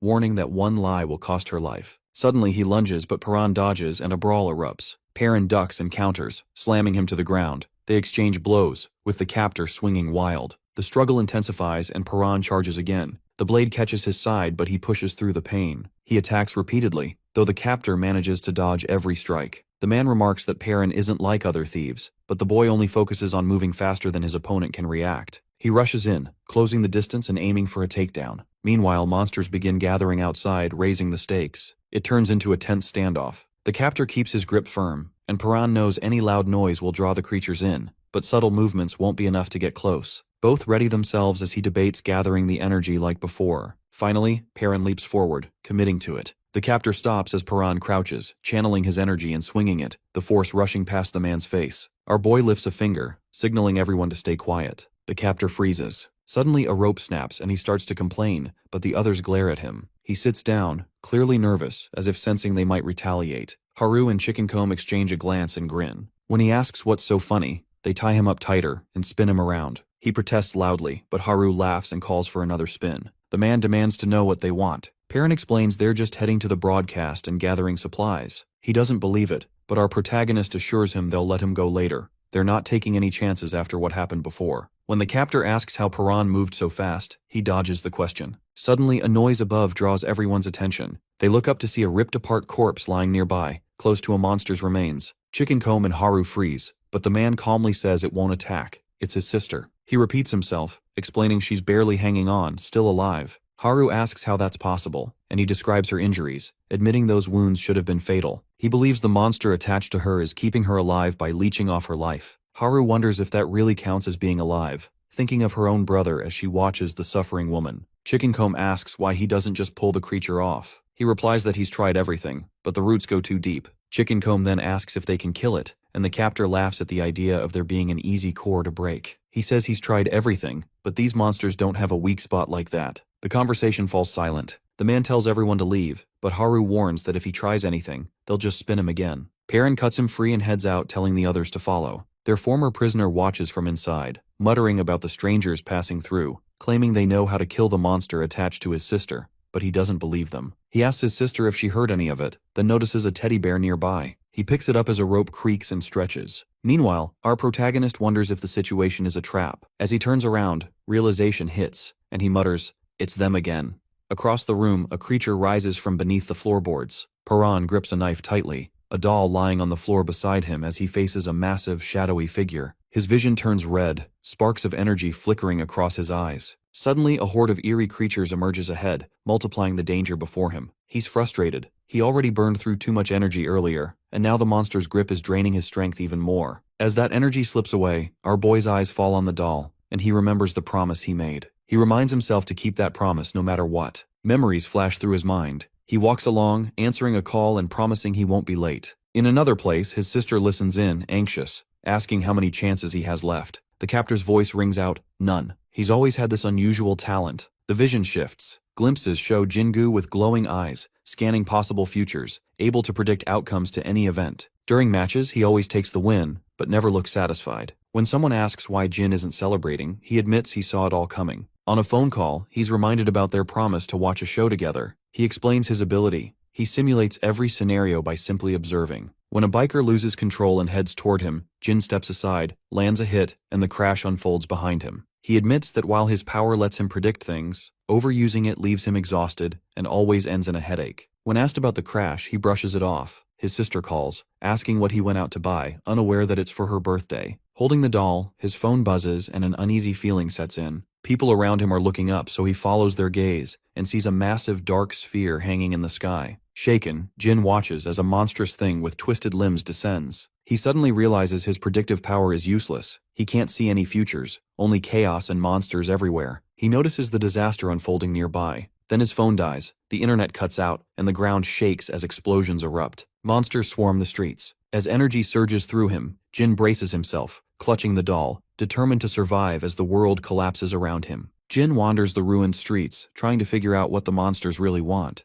Are they after human blood, or do they aim to wipe out all life? When a beast lunges at him, he dodges, counting the distance back to his shelter and thinking only of protecting his sister. He finally makes it home, stepping inside and spotting a red line trailing across the floor. Following it deeper into the house, he pieces together the situation. Up ahead, he finds a mangled body. Gripping his knife, he quickly dispatches the threat. The next day, the mysterious planet in the sky is gone, but the monsters are still everywhere. Jin carefully seals every crack and opening in the house to keep them out. Inside, he finds his sister's body twitching, a parasite clinging to her. He has already tried, and failed, to pull it off, but he refuses to give up. One failed attempt isn't the end. There are more chances. He swears to save her, promising to rip the thing off no matter what. He studies the monster's healing process. Each one seems to regenerate differently, and wonders if there's a limit, maybe tied to how much they eat. He's seen them do more than just eat. Maybe that's what really drives them. If he can force the parasite to keep healing, maybe it'll eventually wear itself down and die. He keeps trying to sabotage its regeneration, but the creature remains stubbornly attached. Jin knows he needs a better plan. He considers ways to disrupt the healing, maybe by hitting it repeatedly until it can't keep up. Later, he uses a telescope to watch monsters outside, noticing they're always drawn to fire, even through barriers, but that's too risky to try. He experiments with hydrochloric acid. It slows the healing, but doesn't kill the parasite. He dissects a few captured ones, searching for any weak spot. Acid, liquid nitrogen, nails, none of it works. Frustrated, he tells his sister he's out of ideas and unable to kill the parasite. He begs her to give him a sign if she's still in there. Suddenly, a rope goes taut. Looking down, he finds Chickencomb and Haru hanging upside down. Back in the present, Jin struggles against the monster's grip, feeling like this is the end, and there are no more possibilities ahead. Suddenly, Paran appears and crashes into the beast. Sparks of electricity shoot from our protagonist's hand as he prepares to strike. Perrin slams the monster to the ground. Jin's eyes lock onto the core in front of him, vision going red as power surges through his body until it bursts out, leaving him trembling and breathless. Confused, he demands to know what's happening. Our boy looks back at him, silent, while Jin tries to figure out how he managed it. The others mention they only returned because someone forgot a bag. Perrin repeats his advice: you have to hit the core, though he warns most people probably can't see it. Jin insists he can, recalling the glow he once saw coming from his sister. Perrin confirms that's the core. Jin asks why the glow appeared in his sister and not the monster itself. He says if setting her free means killing her, then he'll do it. Our protagonist explains that as long as her heart keeps beating, the parasite will remain. Jin looks at his sister, determined to end her suffering himself. He picks up a toy rabbit, wishing her a happy belated birthday. Standing over her with knife in hand, he sees black tendrils wrapped around the core on her chest. She lies still, the stuffed toy beside her, as he hesitates with the blade. Memories flash, her smile, meals together, her riding on his shoulders. His grip tightens. He thanks her, saying it over and over, eyes on her body. To his surprise, she responds faintly, telling him she always heard him. Jin admits he's lost, unsure what to do now. Paran appears with Haru and Chickencomb as Jin comes downstairs, remembering his sister's final words, telling him to do what he wants. He hesitates, glancing between the group and his sister. Suddenly, another monster arrives. Jin recalls her face, his eyes turning red with resolve. He remembers clasping her hand, swearing vengeance on every monster that took her away. In her last moments, she told him to survive and get revenge. Chickencomb charges in but gets thrown aside. Jin rushes forward, tendrils sprouting from his arm and tearing through the monster. He then turns to Perrin, introduces himself as Jin-gu, and asks to join the group. The lone survivor sits, tense as footsteps approach. He spots a group coming down the escalator: Paran, Haru, and Chickencomb. The girl with glasses immediately asks if they brought anyone else. Jin-gu introduces himself simply as Jin. Haru lists their finds: food, medicine, and a more detailed map of the area, stopping only when a cliff blocked their way. Jin is surprised this spot hasn't been raided by other groups. The survivors wonder aloud if anyone else is even out there. He informs them there are 3 groups in the area, and one of them hunts other survivors. Haru realizes that this is the same group they encountered before. Jin says they'll have to cross that territory to get around the cliff. Chickencomb mentions that the woman from that crew still owes him a favor. They debate taking a different route, but Jin argues it would be risky and take too long. He insists he's got it under control and warns the group not to reveal our protagonist's bunker training to anyone. The others bristle, questioning who put him in charge, but he claims he's the smartest one here. Later, Paran is training, weighed down with heavy gear, his eyes sharp and focused. Jin asks about his strength, and our boy explains he trained in the bunker his whole life. Jin presses for details about his routines and what he used to eat. Paran, uncomfortable, asks him to stop, but the questioning doesn't let up. Finally, the young fighter says he hides out here and asks how Jin even found him. Jin replies that he followed a light, and that now he can see the life force in people, including Paran. This reminds our protagonist of something his dad used to say. Jin wants to know how the man knew about life force and why he built a bunker in the city to train his son. He calls Paran's dad a lunatic. Memories stir. His father wasn't always like that.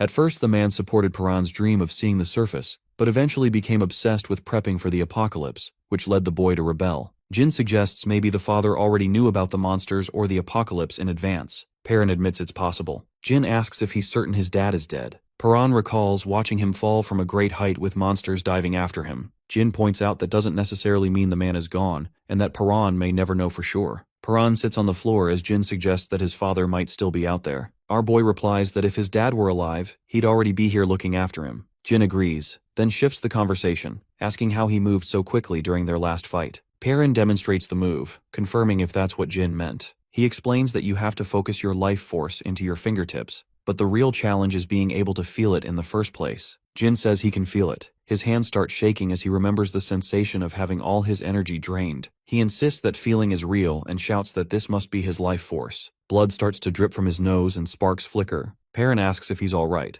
but Jin insists he's fine and demands the strength to defeat monsters. Electricity spreads across his skin as he admits he wants to be just like our protagonist. Suddenly, Jin stumbles and collapses, with Paran calling his name as he falls. Jin wakes up in bed, overhearing Byum talking to Chickencomb, who's lying in the patient's bed nearby. Jin learns he's been unconscious for 3 hours and notices his power still isn't working. Later at the station, he meets with a craftsman who hands over the weapon Jin requested, a blunt wedge. The craftsman warns that the weapon is useless against monsters and more dangerous to people, but Jin takes it anyway. He's cautioned not to use the thin blade on monsters, as it could snap. Jin assures him he has another weapon for that. Paran appears and asks if Jin is coming, and he confirms he is. The boy then asks why Jin is helping him, and Jin replies that he wants to understand what's happening with the monsters. He then asks why Paran is so determined to find his mother, even though he's never met her. Our protagonist simply says it's because she's his mom. Haru and Chickencomb show up, calling for the others to join them. Paran asks if they're ready, and Jin says they're still one short. The girl with glasses is chosen to join. Byum and another survivor wish the group well as everyone heads up the escalator. Paran says he's living to find the people he cares about,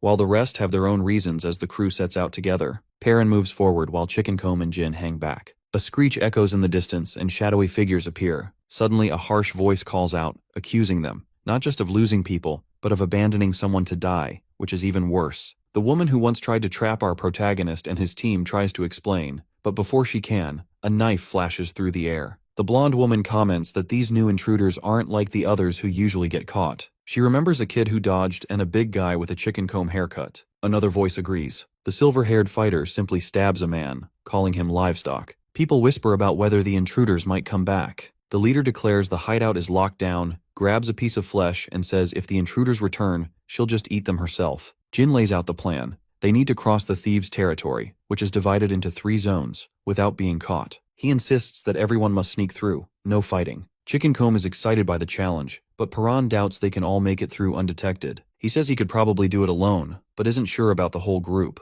Jin grins confidently, assuring them that if they follow his instructions, everything will go smoothly. Our boy notes that he could always sense life while in the bunker, but Jin only developed that sense after getting captured. Chickencomb points out they're short-handed. The girl with glasses arrives, and Jin suddenly grabs her bag, catching her off guard. He warns everyone that they're now at the edge of the thieves' territory. Showing the map, he explains the hand signals. A pointed finger means go. Avoid enemies at all costs. A clenched fist means attack. A retreat signal means run if things get dangerous. And touching his chin is his signal for lying. Perrin questions the odd signal, asking when they'd ever use it, but Jin says it's just in case and probably won't matter, urging everyone to keep moving. Chickencomb backs him up. They carefully creep through the ruins with Jin leading them to cover whenever he spots thieves nearby. The thieves, meanwhile, are distracted, whispering about finding a hidden box. Jin tries to signal the group, but Chickencomb misreads it and charges at the thieves, knocking one out with a punch and fighting another. One thief yells threats and gets ready to fight, but our protagonist grabs and restrains him. The girl with glasses explains that Jin's signal meant to sneak past, and she scolds them for blowing their cover, even though they won. Chickencomb admits he misunderstood the signal. Jin says it's alright since there aren't more thieves around, but now they have to decide what to do with the ones they caught. Haru asks if Jin is really going to kill them, and he prepares to do so. Perrin intervenes, blocking him and arguing that there's no reason to kill. Jin challenges him, saying thieves wouldn't hesitate to kill them, so it's safer this way, but the boy stands firm. He says he doesn't want to kill anyone, and every time someone is about to die, he feels terrible. Jin questions whether Paran is really willing to risk everything over his feelings, warning that if they get caught, he'll never find his mom. Perrin stays silent, then insists they leave before the thieves wake up. Haru agrees, saying there's no need for killing. Jin tells everyone to move on. They go deeper into the territory, and more people begin to appear. Suddenly someone demands to know who they are, pointing out they've never seen them before. A guard spots the group and immediately questions them for being strangers. Jingu warns everyone that they're way too deep in enemy territory and should get out. The guard shouts, demanding to know what they're doing crouched there. Chickencomb blurts out that they're crouching because it's a top-secret mission. When the guard asks who he thinks he is, the loudmouth tells him to recognize the Mohawk. The guard pretends he remembers, and Chickencomb drags him away while the others watch. Jin tells the group that if they get separated, they'll meet back at the base. Perrin checks with Haru about how far in they are, and she says they've just made it to the middle of Zone 1. They enter a building where our boy notices the windows are barred. Inside, a prisoner behind bars begs them to let him out, insisting he isn't with the bad guys. Soon, more captives appear, terrified and convinced they're about to be eaten. Jin asks if they mean eaten by monsters, but the prisoner warns them about a sinister woman called the Predator. Paran mutters the name, considering rescuing everyone, but notes there are guards everywhere. Jin says they can't waste time helping, but Haru reminds him of his promise. He admits he lied to keep everyone calm. The bespectacled survivor says saving people is too risky, and Jin looks to Paran for a decision. The protagonist agrees, it's too dangerous. Jin points out that Paran refused to kill the thieves earlier. He replies that it's not the same. He just has a thing against killing. Swatting a mosquito, Paran pops it in his mouth and eats it. Haru yells at him, but he shrugs it off as just an old habit. She calls it gross, but he insists it's not about hunger. He quickly covers her mouth to keep her quiet. Jin gives a hand signal, pointing ahead, and the bespectacled survivor and Haru prepare to retreat. Outside, the predator and her squad stop. She sniffs the air, commenting that something nearby smells delicious. The group hides below them. Another soldier reports that the livestock farm in Zone B3 was destroyed by monsters, and all the animals escaped. The predator, baring her fangs in a grin, demands more details and tells the soldier to bring her the eyes. The bespectacled survivor sees guards rushing off and worries that something big just happened. Meanwhile, prisoners are dragged in, blindfolded. The predator pulls down one captive's blindfold, taunts him, and demands to know the monster's weak points. The prisoner points out the glowing spots, one at the base of the tail, another on the leg. She leans in for more detail, and when he guesses the wrong depth, she threatens to eat his other arm. Jin notes that many guards left after the chaos, so now's their chance to move. As they sneak through, Haru bumps into an escaped prisoner who explains that a monster smashed the cells and everyone ran. Jin figures that's why the guards are gone and doubts the escapees will survive, since they don't know how to kill monsters. The man mocks the idea of killing monsters, but is suddenly stabbed. He collapses, his head sliced off and flung across the ground. The predator catches the head, turns to the group, and asks who they are. The predator approaches, clutching the monster core, and demands to know what's going on with the fleeing livestock.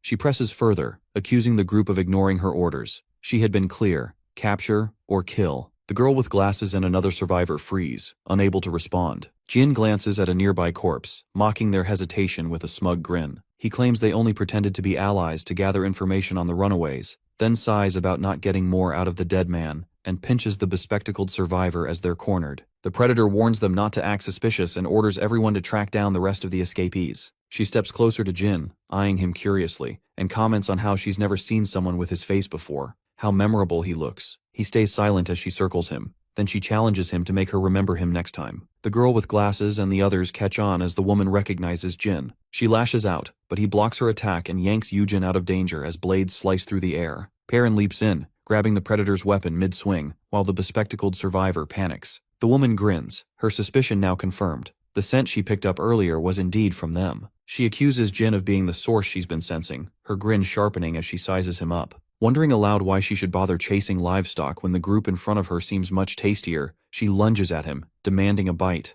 Jin throws his blade to block, but she ducks low, slides past, and tries to escape, only to find him already blocking her path. Our protagonist points forward, earning mockery from the predator as she hurls her blades, daring him to take them. Steel rains down, but he focuses, and just as she thinks she has him, Paran snatches the blades mid-air. The bespectacled survivor stares in shock as our boy takes control, grabbing, spinning, and redirecting each weapon in a blur, throwing the woman off balance. She falters, stunned, as he bites through a blade with his teeth and seizes more knives. He hurls them back in rapid succession, forcing her to scramble to block the onslaught. When Paran grabs her by the hand, she clamps down on his arm, laughing and calling him her favorite, his scent the most appealing. Haru mutters that something smells odd, like something burning. A flame flickers in the woman's hand before she throws it, but the fire fizzles out. Jin sneers, telling her it's too late now. The predator shouts at everyone to fight for their lives as heavy footsteps echo from behind. Out of the shadows, monsters surge forward. Perrin and the bespectacled survivor steel themselves, ready for the oncoming attack. Everyone's either prey or predator. Another hunter creeps nearby. A lion feeds, and the endless cycle of eat or be eaten continues. Humans were once at the top, but that doesn't last. Suddenly, monsters appear, far more intense than anything before. The old food chain is shattered because these creatures now rule. The predators glare at whoever's left. Our team lifts their heads, catching the attention of the main predator. She notices something different in their eyes and challenges them,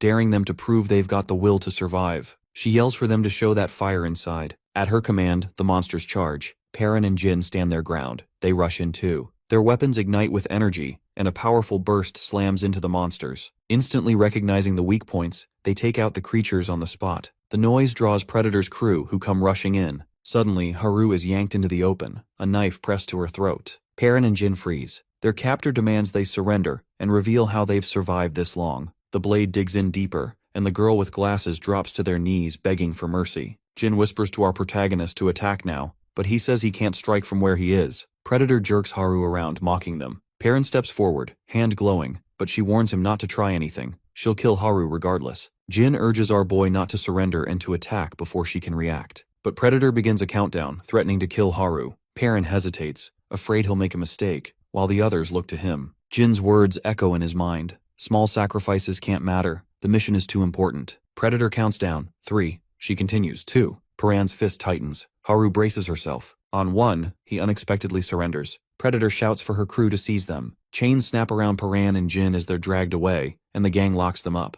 The gate slams shut, sealing them inside a dark cell. Now, our protagonist sits tied up in the shadows. He hears footsteps approaching. The Predator enters, telling him to stay alive. Perrin is confused, but she says she didn't expect him to understand. She's just the messenger. He demands to know where his friends are. When he asks about them, she coldly says she's already killed them. Perrin sits in his cell across from the Predator, admitting that he killed those people. She tells him to say it again, laughing, and then asks if he plans to kill her too. The woman grins, continually prodding him, pointing out that his reaction proves those people were his friends. She brings up how he hesitated earlier because of that girl. Our protagonist figures he had a 50-50 chance. He's gotten lucky before, but back then, a mistake meant someone died. He reflects on how he used to be weak, and though he's stronger now, doubt creeps in. Maybe all this strength has just made him reckless and dangerous to those around him. He remembers father's words about not getting close to people, and the lesson finally clicks. Impressed by his abilities, Predator starts questioning him about his powers. She tries to figure out how he knows all the monster's weak spots and even suspects he might be one of them. Perrin just stares back as she wonders aloud if he's really like the others. She demands to know how he can see weak points. He blurts out a question, asking if someone told her about that too. He wonders if she got the information from someone else. Maybe whoever's spreading it is connected to his father. She responds by kicking him in the face, demanding answers again. Perrin glares back, snapping out a defiant response, but she isn't fazed and claims she's got all the time in the world. She then questions him about where he's from, pointing out how clean his clothes are compared to everyone else's, and notes how healthy his group looks. She demands to know where their base is. Our boy lunges at her, baring his teeth, but Predator slams him down and teases him about being hungry, saying she's not about to be lunch. Perrin swears he'll never talk. She laughs, calling him livestock. As she keeps hitting him, Predator questions whether he's even human. She turns to one of her men for an opinion. The man says he can see this inner light in people, just like in monsters, and sees it in her too. Looking at Perrin, he says his light is especially bright and radiant. Predator mutters that it must be life force and declares that he smells delicious. He's definitely the most interesting one here. Another man interrupts, warning that food supplies are low, tensions are rising, casualties are increasing, and people are demanding executions. He urges her to find the group's base, but Predator shrugs it off. Instead, she grabs Perrin again, pressing for answers. When he refuses to talk, she proposes a game. Stuck in her grip, he glares back. She slashes him, watching how quickly he heals, and taunts him to keep going, laughing about how long she can drag this out. He endures the repeated beatings and cuts, healing each time only to be hurt again. While our protagonist lies battered on the floor, footsteps approach. A man whispers for him to keep quiet. Perrin recognizes him. The stranger says he's also a prisoner, used to be livestock, and that his body was altered so he can now see lights. Perrin asks if he means life force, but the man seems uncertain and just shrugs, offering to help him escape. As he starts to leave, Perrin quickly asks if he's seen Haru or any new prisoners. The man says no, and that nobody likes it when people ask about that. Just then, Predator and her men return and catch Perrin's contact. She ignores the man's protests about being an eye, saying they can always make new experiments. Predator mocks Perrin, asking if he enjoyed their little game, but he says this torture is nothing compared to his time in the bunker. She reminds him about his friends, and then they throw Haru into the cell. Predator says she didn't reveal anything during interrogation, even after being deprived of water. She grabs Haru and threatens her, then seizes Perrin's hand and breaks his fingers. Haru screams for her to stop, but Predator just keeps going, snapping more bones while he stays silent. Predator threatens to keep breaking his fingers unless Haru gives up the location of their base. Another finger snaps. Both Perrin and Haru are screaming, and he tells her not to say anything.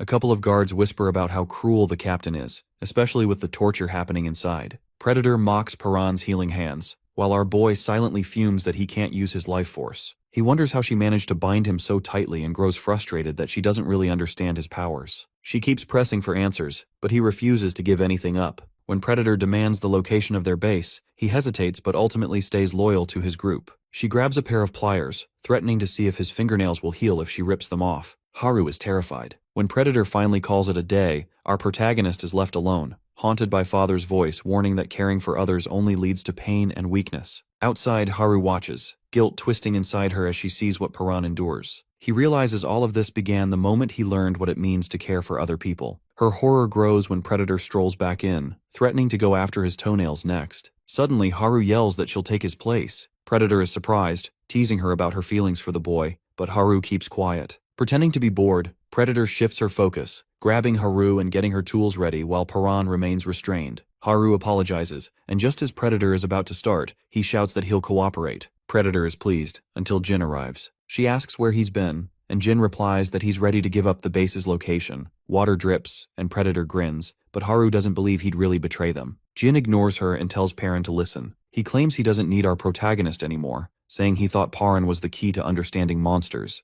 but now considers him a disappointment who wasted his potential. Jin declares he's betraying the group and walks away. Outside, Predator asks why Jin switched sides, and he claims it just makes sense. Another survivor mocks Paran's group for being weak. The girl with glasses admits she never even knew where the map was. She just followed everyone else. Jin suggests attacking quickly since the base is heavily guarded, recommending a swift assault. Predator likes his attitude. They move the prisoners outside, and one of Predator's men asks why bring Haru and Paran. She smirks, saying it'll be fun. She wants to see their faces when the base falls. As they march, Haru tries to reach him, apologizing, but he stays silent. When she begs, Paran finally gives her a strange look. Jin checks if things are on track. Predator confirms everyone is present except the livestock guards. As they head up a cliff path, Jin grins, saying everything is perfect. Some survivors are confused about stopping there, but he explains they're surrounded by the city, with no cover and only one way out. If monsters show up, escape will be near impossible. An underling grows nervous and draws his weapon, but Predator demands answers. Jin signals, retreat or escape if needed.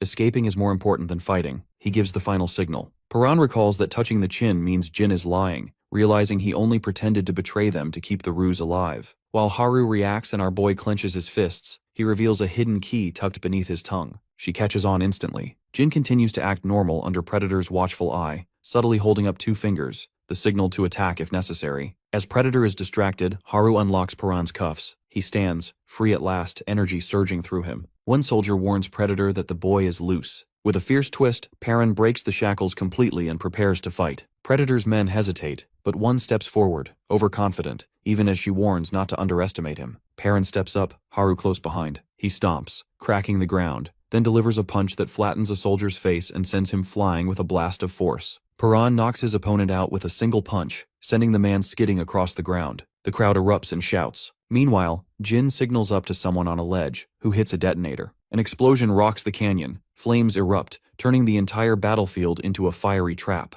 Amid the chaos, people struggle to regain their bearings. Suddenly, monsters begin charging out of the blaze, roaring. The Predator orders a retreat, but panic sets in. Every exit is blocked by walls of fire. She shouts for someone to bring her the eye and commands her group to kill anyone in their way. Haru tenses as the huntress looks her way and grins, but then something shifts. A light awakens inside her. Her eyes begin to glow as power surges through her. She dodges the Predator's attacks with incredible speed, surprising both herself and her enemy. Using her fear as fuel, Haru launches a counterattack, moving so quickly the woman can barely keep up. Their eyes meet, and Haru calls out Paran's name. The Predator turns as our boy approaches, but someone with a blade suddenly intercepts. Paran blocks the strike, shifting the focus. As he gets closer, the enemy leader tries to react, but Haru grabs him and urges him to leave. The monsters are closing in fast. She insists they need to get out, and he agrees. The Predator stands her ground as the flames creep closer, but our protagonist kicks her away. He and Haru exchange a look, but behind them, their foe rises again as her people shout for her. Monsters begin attacking the survivors. The Predator tells everyone to run and calls for the eye as her crew scrambles. Amid the chaos, Jin calls out Paran's name. He responds, then punches Jin. Paran accuses him of revealing their secret about life forces. Jin admits it, explaining that's why he told the others to bind his fingers. When Paran asks why, thinking back to the torture, Jin insists it was the best move for him. He realizes Jin meant it, and the other boy confirms he never liked Paran, blaming him for being indecisive and saying he doesn't deserve his powers. Paran asks why Jin didn't dodge if he hates him so much. He could have avoided that punch. Jin says nothing. Finally, Jin admits he needs Paran. The young fighter is silent for a moment, then says Jin annoys him. Jin retorts that the feeling is mutual. Paran offers his hand, telling him to get up unless he wants to die here. Jin finally takes it, making it clear he has his own agenda, even with monsters and chaos all around. Survivors grab their weapons as orders are shouted to hold the line. The Predator demands to know where the eye is. Her crew responds that they've got him, and a soldier says someone volunteered. She praises the volunteer, promising rewards as a young man steps forward. Chickencomb watches as the boy pulls down his sleeve and says he can finally see again. Back then, Chickencomb was taken to a place where a monster was kept, all tied up, while a man watched with him. The man explained that the experiment almost never worked. Most people died if they couldn't handle monsters. He asked if Chickencomb was really sure about this, noting that usually only livestock were subjected to it. But the Mohawked fighter was determined. He wanted to keep up with Paran and Jin and didn't want to fall behind. Afterward, Ai realizes he can now see the monster's weak points. The predator yells at him to point them out. He turns defiantly and asks if they really think he's going to help. He refuses, mocking her. One of the enemies recognizes him as the same guy who attacked them earlier. Nearby, another teammate panics, begging the predator for forgiveness after mistaking Chickencomb for an ally. She laments that they don't have any eyes left. A monster approaches, and the leader steps up, surrounded by creatures. She declares she'll be their eye now, knowing that if she fails, she's dead. Elsewhere, Perrin faces Haru. She reminds our boy that he always wanted to make the best choice and questions whether this plan is really what he wanted. Jin explains that since Paran surrendered before, luring their enemies out of the base was their only shot at wiping them out. Haru argues the plan is reckless and could get everyone killed. Jin insists he's seen a future where they all make it out. He's picturing everyone escaping together. Suddenly, a monster appears in front of him, and he readies his blade. Haru is chased by another, and a survivor is taken down. The team witnesses the chaos as a massive creature bursts up, its body exploding outward. Everyone prepares for the fight. Jingu grips his weapon. Haru, determined, says they can do this. Paran's fist crackles with electricity as he declares he's ready. He charges in, attacking the monsters. One of them roars as Jin takes on another. Perrin dodges and counterattacks, while his friend uses predictive abilities to evade and target the monster's cores, knowing he must destroy them. Then, one monster reveals a swirling center. Jin is hit with a sense of déjà vu just as the core glows red and fires a beam directly at him. The beam pierces through his body. Jingu freezes as the monster's fiery swing nearly slices through him, but Haru bolts forward, tackling him out of the way, just as the laser crashes into the ground. Dazed, he stumbles, surprised to still be alive. She grabs his arm, saying she thought he was in trouble. Together, they slide back, narrowly dodging the monster's follow-up attack. As the beast bears down on them, Jin grips his weapon, realizing this creature has power like Paran's, the kind that can alter fate. He braces himself, clutching his sword, knowing he'll never have that same strength, but determined to find some way to defeat it. Meanwhile, our protagonist is hammering the beast with punches, dodging its regenerating limbs, and relentlessly attacking its core. He knows if he runs out of strength, he might collapse, so he needs to end this quickly. The monster's arms lash everywhere, but he manages to avoid being caught, breaking bone and tearing flesh. Energy surges through his fists as he smashes through to the glowing core. Jin stands ready with his blade, waiting for his opening. When the heart is exposed, he charges in, weaving through flailing limbs, and drives his blade deep.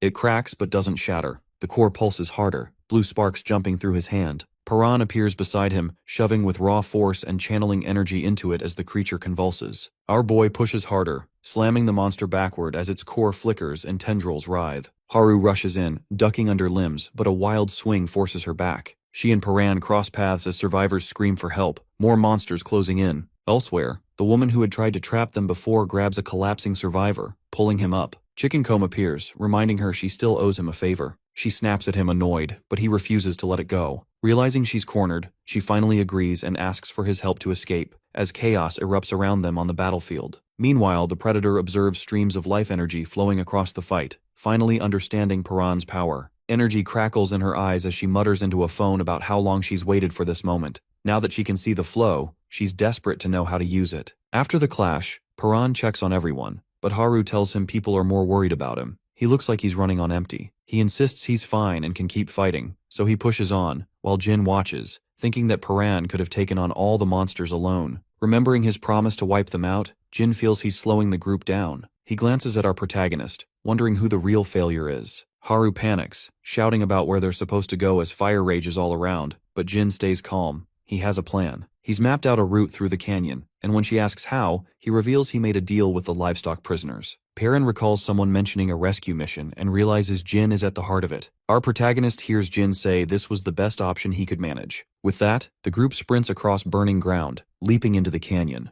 Chickencomb and the woman appear, and he greets them. Haru is immediately suspicious about why the newcomer is with them now. Chickencomb asks everyone to pause, and the woman pleads to join. Jin warns her not to mess things up, or she's out. The girl with glasses joins too, so the squad moves together. Perrin and Jin slide down the canyon, monsters in pursuit. One drops in front of them and Jin shouts for everyone to keep running. Fighting here would only get them trapped. He tells the others to go ahead while he faces off with the beast. More creatures drop down, and our boy charges in, blasting through them as the rest of the group keeps moving. He and Jin push ahead, encouraging everyone to keep up. As they run, Paran reflects on his life force power. It makes him stronger but burns out quickly, working best in short bursts. He charges up before punching, taking down another monster. He realizes that holding the charge longer increases his strength but drains his energy faster. Before, he could barely last 2 minutes. Now he's improving by adjusting the output. He demands to know the way to the base, and Jin tells him, with the girl with glasses confirming she knows too. Suddenly, the ground cracks and the canyon shakes. The terrain collapses, sending everyone tumbling down.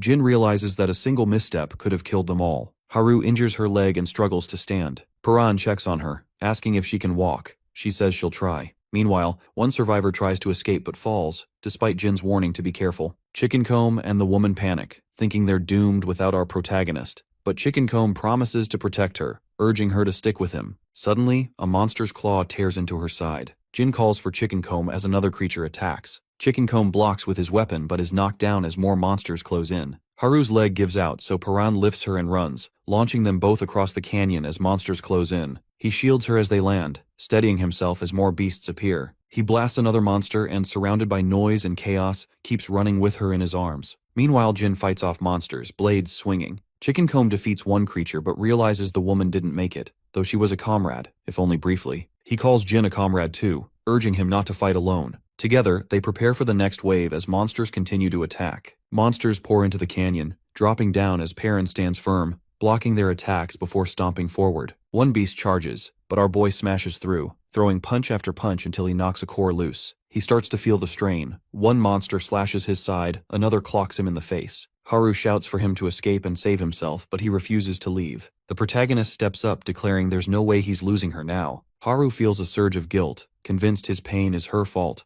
haunted by memories of what he's endured. Paran is hurting but keeps fighting, thinking about how meeting her changed him, while she's convinced everything that's happening is because of her. She cries out, blaming herself for his suffering and torture. He steps in front of her and admits that maybe if they'd never met, none of this would have happened, but he doesn't regret any of it. He thinks of everyone he's met, Yujin, Chickencomb, Haru, and Biome, and realizes that, because of them, he's learned to trust. He trusts people now. Suddenly a monster grabs him, flames appear, and Haru screams, asking why he goes so far to protect her. Gritting his teeth, Paran shouts that it's because he cares about her, leaving her in shock. His father's voice echoes in his mind, challenging him and repeating his words, saying trust leads to pain and betrayal. Paran listens, but he refuses to back down. He insists that he believes in kindness, warmth, and all the good he's seen. He's not following the old path anymore. Monsters start closing in. Power surges through him as Haru watches. Lightning arcs across the battlefield, blasting through monsters. Paran pulls her close, swearing he won't let her die. He holds her tight as monsters swarm, unleashing a wave of energy that tears through the attackers. Haru gasps as our protagonist pushes himself beyond his limits, clearing the area of monsters. Exhausted, he stumbles forward and collapses as his body gives out. She runs to him, calling his name. Another monster closes in, and Paran struggles to get up, admitting he's out of energy before falling again, the creature looming over them. A memory floods his mind. Little Paran, hearing his father's voice warning that his heart would bring pain and telling him never to go to the surface. His dad said that his heart would always pull him toward others and get him hurt, so he could never be allowed outside again. But he also said that if Paran ever decided to chase his dreams, he'd have to grow stronger even than his dad. Back in the present, the monster draws closer. Haru watches anxiously as his father's voice echoes. He must become strong enough to face any storm and go after what he wants. Summoning all his strength, our boy forces himself up, lightning gathering around his hand as his dad's words ring out, "Sky's the limit." Power erupts as he slams the ground, sending energy everywhere. Paran grabs the monster's power, his father's words echoing about the strength in their blood, the blue flame. He rips the core free as the enemy repeats, "This is the power of the blue flame." The monster's core flickers as Jin stands nearby, watching. Chickencomb explains that he can now spot weak points, thanks to the experiment they went through. He calls it the life force, insisting it exists inside them too. As the creatures close in, Jin keeps his distance while the mohawked fighter charges in. He notices that Chickencomb is attacking wildly instead of targeting vital spots, realizing this reckless approach will only get him hurt. The brawler yells for Jin to stay back. He wants to handle the monster himself, leaving his comrade frustrated and worried. Chickencomb gets hit and goes down, but he stubbornly rises again and dares the beast to try once more. Meanwhile, Paran is caught in tendrils, lost in memories of his childhood and his father's warnings. He recalls his dad repeatedly stressing the dangers of life on the surface and the risks of getting close to people. Our boy wonders why his father never trusted other humans. While he struggles to move, Haru calls out to him. Her voice is drowned out by the echo of his dad's words. The bunker is safe, and following the rules is the only way to survive. Paran remembers pretending to be asleep,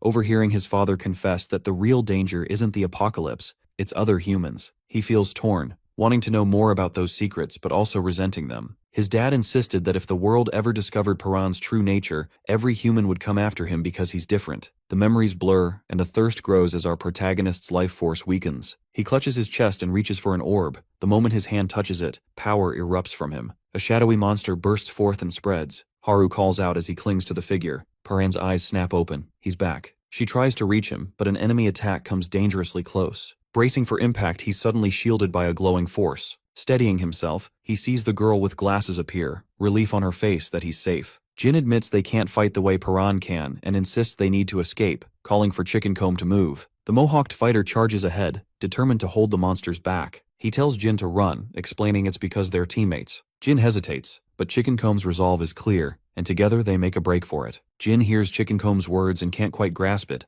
Is he really willing to throw his life away for something so simple? He grips his sword tightly. Suddenly, a monster's arm swings at the Mohawked fighter. Jin shouts a warning and dashes in, his blades clashing against the attack. He blocks hit after hit, running survival scenarios in his mind. He realizes that if he bailed now, just like Chickencomb suggested, he could still escape before the monsters close in. Yet he thinks about how Paran never follows the expected path, and always finds his own way. He admits to himself that he's always just been an observer. Memories of losing his family to monsters flood in, and how he only gave up when every option was exhausted. Steadying his grip, he swings hard and lands a solid hit on the enemy, telling himself that if he had our protagonist's kind of power, this fight would be easy. He shouts that he could have shaped his own fate. Chickencomb calls his name as monsters close in. Jin admits he's powerless, nothing like Paran. He resigns himself, thinking maybe this is the only way he knows how to survive as the beasts surround him. But then he stops, questioning why he's even living like this. His sister's face flashes in his mind, and her words echo in his memory. He remembers the promise he made to her, to get revenge and wipe out every last monster. Surrounded, Jin tightens his grip on his blade. He charges at the creatures, deciding in that moment that lacking power isn't an excuse. He must get stronger, no matter what, and take them down. He realizes he doesn't have to follow our boy's path. He can forge his own way to live and fight. Facing the monster, he recalls Paran's advice about channeling power from his fingertips and tries to harness his own strength. He stomps forward, feeling something different ignite within him. Determination turns into strength, and he lets it flow, swearing to destroy every monster. He thrusts his hand forward, energy exploding toward the enemy. Exhausted but focused, he draws willpower from his old promise and the memory of his sister. He imagines Paran beside him, both their powers blazing, and steadies his hand. Sparks shoot from his palm as he blasts the creature's chest. The monster explodes, torn in half by the attack. Jin clenches his sword and braces for more. He stomps ahead, slashing through monsters as they swarm from every side. Each hit lands true, until all the beasts are left in piles on the ground. The girl with glasses stumbles forward, dragging Paran along. As they move, he spots movement. Chickencomb and Jin are still alive. They walk over and she asks what happened. Chickencomb says they barely made it out thanks to Jin, but falls silent when she asks about the missing woman. Haru suggests they get out of there, but the bespectacled girl warns that someone is waiting up ahead. Before she can say more, footsteps interrupt. The predator steps right into their path. They demand to know why she's there. Predator advances, hurling accusations and calling them traitors, warning what happens to those who betray her and mentioning the woman who died. The girl with glasses snaps back with an insult, but Predator calls her slow. She tries to stand her ground, claiming their side has the advantage, but a sudden flash cuts her off. Chickencomb is attacked and stabbed in the arm. He shouts at Predator to never mention the woman again, insisting she was a comrade. Predator shrugs off the sentiment, declaring that being comrades means nothing. There's only predator and prey. She moves closer, stating that survival is the only thing that matters. Chickencomb refuses to back down and faces her. Predator's weapon starts to spark, and she says it's dinner time. She lunges at him,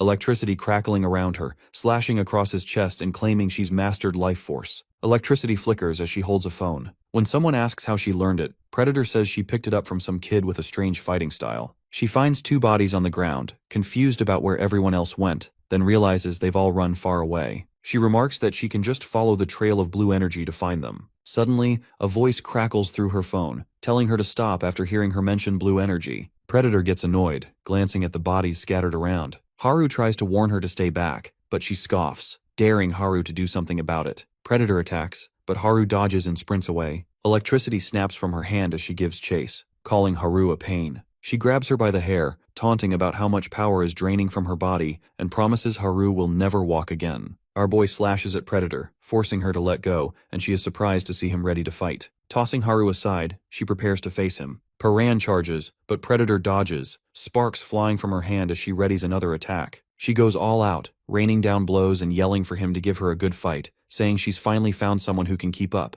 Then she offers a twisted deal. Even if he loses, she won't kill the others. Just cripple them so they can't run, promising to eat their flesh and use them for experiments. The protagonist stands back up, vowing to avenge everyone. Haru watches as he raises his hand. Predator demands he go all out, but then notices blue flames flickering at his fingertips. He focuses, forming a hand sign as blue energy sparks. Predator prepares for the fight. Suddenly she leaps in, slashing at Paran's hand and calling him boring. Paran lies on the ground, covered in blood and missing an arm. Haru screams his name in terror. The Predator stands over him, weapon in hand, mocking him for losing the fierce determination he showed earlier. She sneers that he once wanted to live, but now looks empty, his energy gone. Haru clenches her fists and charges, catching her off guard for a moment. She swings but misses, and the hunter taunts her, calling her a rookie and a coward. Haru hits the ground but refuses to back down, glaring defiantly as her enemy tells her to keep struggling. Suddenly, Chickencomb stumbles, distracted by movement behind him. He looks back and sees our boy beginning to move, staring straight ahead. A buzzing sound grows louder as an insect lands on his head. Dazed, he watches the bug crawl toward his severed arm. His fingers twitch, the buzzing intensifies, and the limb begins to stir. The insect hovers over to the Predator, buzzing around her head. A memory flashes. Paran tries to swat away a bug while his father asks what he's doing. He insists he won't do it again, but his father presses for the reason. The boy explains the bug was in his line of sight. Back in the present, the Predator announces she's done playing and warns Haru she'll end up like our protagonist. She freezes in shock as he starts to rise, confused by his movement. Suddenly, bright red energy bursts out, and Paran's severed arm regrows, monstrous and clawed. The buzzing grows louder as his new arm lashes out. Haru watches as the hunter gets knocked down, his body now crackling with red energy. He remembers telling his father that buzzing always felt like a signal, compelling him to catch and eat it. Perrin screams as the transformation continues. Now towering over Jin, he's gone full monster, his body covered in red growths, his face twisted and unrecognizable. A huge creature charges, roaring and slamming the ground. Paran meets it head-on. They smash into each other, and the beast transforms into an orb. He bites down on the orb, absorbing its power. Jin sees this and shouts his name, accusing him of being one of the monsters, then fires an energy blast. Paran blocks it, his monstrous claws crashing into the attack. He advances, driving a claw straight through Jin's chest, then tosses him aside. Chickencomb yells in shock, but our protagonist lunges at him, slashing viciously. Finally, he turns to Haru, grabbing her with that monstrous arm. He looms over her, and she struggles to break free from his grasp. Perrin bites down on Haru's shoulder, squeezing her as hard as he can. She smacks him on the side of the head, causing him to freeze mid-bite. Haru shouts his name, trying to snap him out of it, but our boy only growls and begins choking her. She fights back, landing a punch across his face. The blow jolts him. He realizes what he's done. The sparks of his monstrous transformation begin to fade. Paran stands, staring at Haru, who lies limp and bloody. He calls her name, glancing at the others scattered on the ground. The girl with glasses screams at him to stay back, calling him a monster. He looks around at the destruction, wondering if he caused all of it. The survivors watch in shock. A man hiding nearby blames another for not warning anyone, and panic escalates as Bayam approaches. Perrin spots him and freezes, recognizing who he is. As Bayam comes closer, our protagonist yells, warning the scientist to stay away and blaming him for the chaos. Bayam ignores him and moves past. Another survivor arrives, looks Paran over, and asks if he's a monster, but most people keep their distance. Then a hooded man appears. While someone questions if he plans to get close as well, the hooded man merely smirks.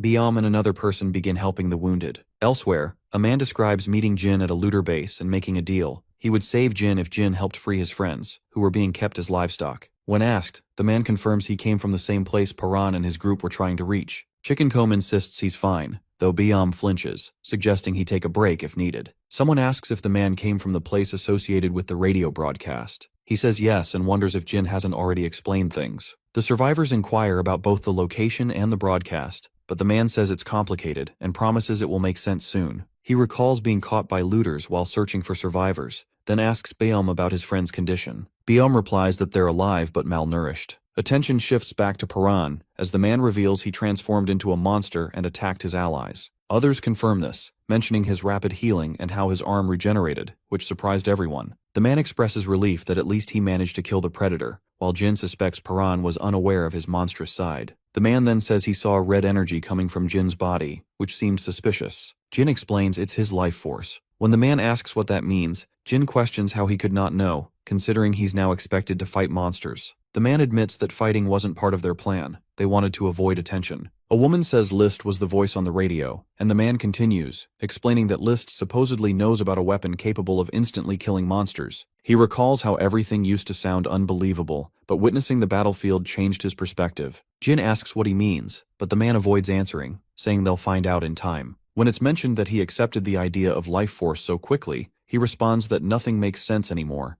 They live in a world where a mysterious planet hangs in the sky and monsters attack every 6 days. Jin wonders if the assaults will ever end. The group discusses how the invasion began without warning, and the man asks about Paran's whereabouts. Jin says he's nearby but keeping his distance. Our protagonist isolates himself, afraid of hurting someone again. The others feel safer with him gone, though the man says he wouldn't have joined if he'd known. Jin explains they haven't known Paran for long. Later, he tells the girl with glasses to keep Paran's belongings hidden. When she asks why, Jin says the newcomers might not be trustworthy. The group agrees to keep his secret. The man, Hui Min, expresses hope that they can survive together. He soon notices someone missing, just as the hooded man from earlier steps forward. A survivor explains that he helped move the injured. The hooded man approaches Paran and someone asks who he is. When the stranger reveals his face, Paran stares in shock. The man remarks that the hooded figure is the strangest among them, noting he hasn't said a single word. Jin tries to sense the life energy of those around him, but feels nothing from the hooded man, which unsettles him. Perrin asks what the man wants. The hooded figure then pulls back his hood, revealing golden eyes and red hair. Our boy asks who he is, but the stranger only stares in silence. The red-haired figure begins speaking in a language Perrin doesn't recognize. He keeps asking what's being said, but receives no response. After a moment, the stranger falls quiet, steps back, and pulls his hood up again. Two others arrive, saying they've been searching for the hooded man. One of them is about to speak, but Perrin cuts in, asking about Chickencomb, Jin, and Haru. Biam tells him that Chickencomb and Jin are awake, but Haru is still unconscious. They assure our protagonist she isn't dead. Overcome with guilt, Perrin blames himself for what happened. He recalls trying to attack and eat Haru, admitting this to everyone. He realizes it wasn't guilt or anger that drove him to violence, but rather the disturbing truth that he enjoyed it. One of the survivors reassures him, saying he believes Perrin isn't the kind of person he thinks he is. Biam agrees, adding that even when Perrin is angry, he's strong enough to resist it. They point out that his kindness and willingness to put others first show he's not a monster. Another survivor mentions they've encountered real people before, but Jin disagrees, comparing Perrin to the monsters above ground. Jin approaches, repeatedly calling him a monster and challenging him to prove otherwise. He insists he saw Perrin nearly attack someone else and says he's no better than the deranged woman outside. He accuses him of being a monster inside and out. Biam questions Jin's harsh words. Jin admits that, although he thinks Perrin is a monster, they still need him. He explains that Perrin's strength and knowledge could help them understand the creatures, but that doesn't mean he trusts him. Instead, Jin says he only trusts what Perrin might do next. Chickencomb teases Jin, then suggests they check out the source of the radio broadcast. Jin asks what he means. Chickencomb explains it's the place run by a man who prepared for the apocalypse. Jin says they're ready to go, while Perrin hopes meeting this man might reveal more about his mother. However, he's haunted by the memory of hurting his friends, and promises not to let it happen again. He resolves to control himself and vows never to lose control like that again. Suddenly, a dark voice echoes in his mind, and Perrin screams as red, monstrous tendrils burst from him. The tendrils thrash violently as Chickencomb and the others try to restrain him. Jin charges his electricity, but Chickencomb stops him. Despite the tendrils' grip and our boy's struggle, Chickencomb refuses to let go, holding him down until the energy finally fades. He tells Perrin that things have changed. Biom and the rest remind him that he's not alone. Perrin resists, mumbling no as the tendrils move, but he insists he won't hurt his friends again. He grabs the tendrils, tears himself free, and declares that he doesn't know what the thing inside him is, but it's no longer in control. He promises it will never win. The monster's voice tries to pull him back into darkness, but Perrin fights to break free. A flash of light erupts, and he returns to his friends, his eyes glowing red. Biom and the others watch, noticing the last trace of that power within him. Then Haru approaches. She slaps him and tells him to get it together. Calling his name, she helps him break free from the monster's grasp. Perrin sees her, and the darkness inside him finally disappears. Supplies are well stocked. Chickencomb and another helper confirm they have nearly a month's worth. The girl with glasses remains tense, frequently checking on Haru. Biom says she's still shaken by witnessing our protagonist's monster side, and worries about what will happen if Haru never wakes up, but the woman assures him that everyone is grateful Haru is still with them. Someone asks when they'll return to base, and another realizes it's been over a month since they left. He wants to head back, but Hui says they're almost ready. He introduces Jin-gu, who did a great job dealing with the looters, and says everyone is set to leave. Jin greets the group and offers to take them back to base. Hui checks on him, but Jin brushes off any concerns, determined to get back to training. Hui warns him about the risks of tampering with his life force, but Jin insists he's focused on getting stronger and promises not to repeat past mistakes. Hui sighs, uneasy about Jin's intensity. The woman who sews mentions that the shirt she made for Perrin is now in tatters. The weapon maker notes that at least the shirt made it back, then says he lost a weapon outside, but weapons can be replaced. People cannot. The woman teases him, and he snaps back, reminding her that he's doing his part to keep things running. Nearby, the girl with glasses notices a hooded person sitting quietly and asks if he wants to learn the language. The hooded figure nods, so she assumes he's not from around here, which explains his silence. She promises to teach him quickly. She asks what word he wants to learn, and the stranger signals for apocalypse. She pronounces it slowly, helps him repeat it, and he manages to say it. He keeps repeating the word. Meanwhile, our boy is training, quietly repeating apocalypse to himself as he remembers how Haru's voice brought him back from the edge. He admits that without her, he might have lost control, and there's no guarantee it won't happen again. He knows he can't always rely on her. Every time he becomes unstable, the thing inside him tries to take over. Determined to control his life force, he recalls the last fight, how his power surged and he felt himself get stronger. Now though, he can't recapture that feeling no matter what he tries. He remembers Haru's touch and wonders if recreating that moment will help him succeed. Our protagonist decides he still has a chance. He pushes himself, running as fast as he can, repeating that he must protect his people and get stronger. He keeps going until he collapses, refusing to stop until he can harness that power again. Chickencomb and the others are preparing to leave. Hui notes they've reached a dead end and suggests it's time to head back. Suddenly, a can falls, making a noise that attracts monsters. A young man freezes in fear as the creatures attack. Jin leaps into action, his powers crackling as he smashes through the monsters. Everyone calls out to him, demanding to know what's happening, but Jin-gu stands firm, his eyes glowing with energy. One monster, a spiky ball, targets Hui. He panics, thinking he's done for. Time freezes. The spikes stop inches from his face. Blue light flashes. Energy tears through the air, and Perrin appears, destroying the monster. He punches through the beast as Hui looks on in disbelief, energy crackling around them. The others question what happened, pointing out that his hands shredded the monster. Jin asks if he's gotten stronger. Perrin, catching his breath, says he managed to replicate what he did before, but insists he still needs to improve. He knows it's the only way to protect those he cares about. Jin outlines their next steps. They need to find the source of the strange radio broadcast and meet the person claiming to be prepared for the apocalypse, hoping for answers. Later, Perrin sits by Haru, tells her to keep resting, and promises to get stronger. He continues training, trying to master his life force. His veins bulge and his eyes change as he strains. Chickencomb, Jin-gu, and the others watch as his eye takes on a strange appearance. He regains control. Byung-hwang calls out, asking him to wait, but Chickencomb checks if he's alright. Perrin's red eye stares ahead as a dark figure appears in his mind, but he insists he's fine. The group moves on through the ruins. Later, someone is walking around and finds a pair of broken glasses, surprised by how damaged they are. More people gather, and one is called out for not working, trying to play it off when the leader notices the glasses. The leader is shocked and demands to know where they were found. The person says they were just lying on the ground, but another recognizes them by the chain and suddenly urges everyone to leave, insisting it's too dangerous. One thinks it's a lucky find and doesn't understand the urgency. The leader explains the glasses mean their owner is still alive. Another says they saw him earlier, remembers seeing fruit and signs of a struggle, and says they must warn the others. A figure steps out into the sunlight, and everyone realizes it's the man they fear. The terrified one panics as the figure approaches. Perrin's father appears and tells them to try reporting that he's alive. The frightened leader tries to joke, but the older man grabs the glasses. The terrified one stammers and then screams as the others freeze. One man draws a knife and demands to know who Perrin's father is and if they were being followed. He ignores him, mocks the questions, and says it's their bad luck. He steps forward with his fist glowing blue and says that now they've seen him, they won't make it out. The group realizes only one person possesses that blue energy. Someone shouts that it's him, and they try to prepare for a fight. Perrin's father smirks and unleashes a burst of energy, blasting the group, and announces that this is just his warm-up.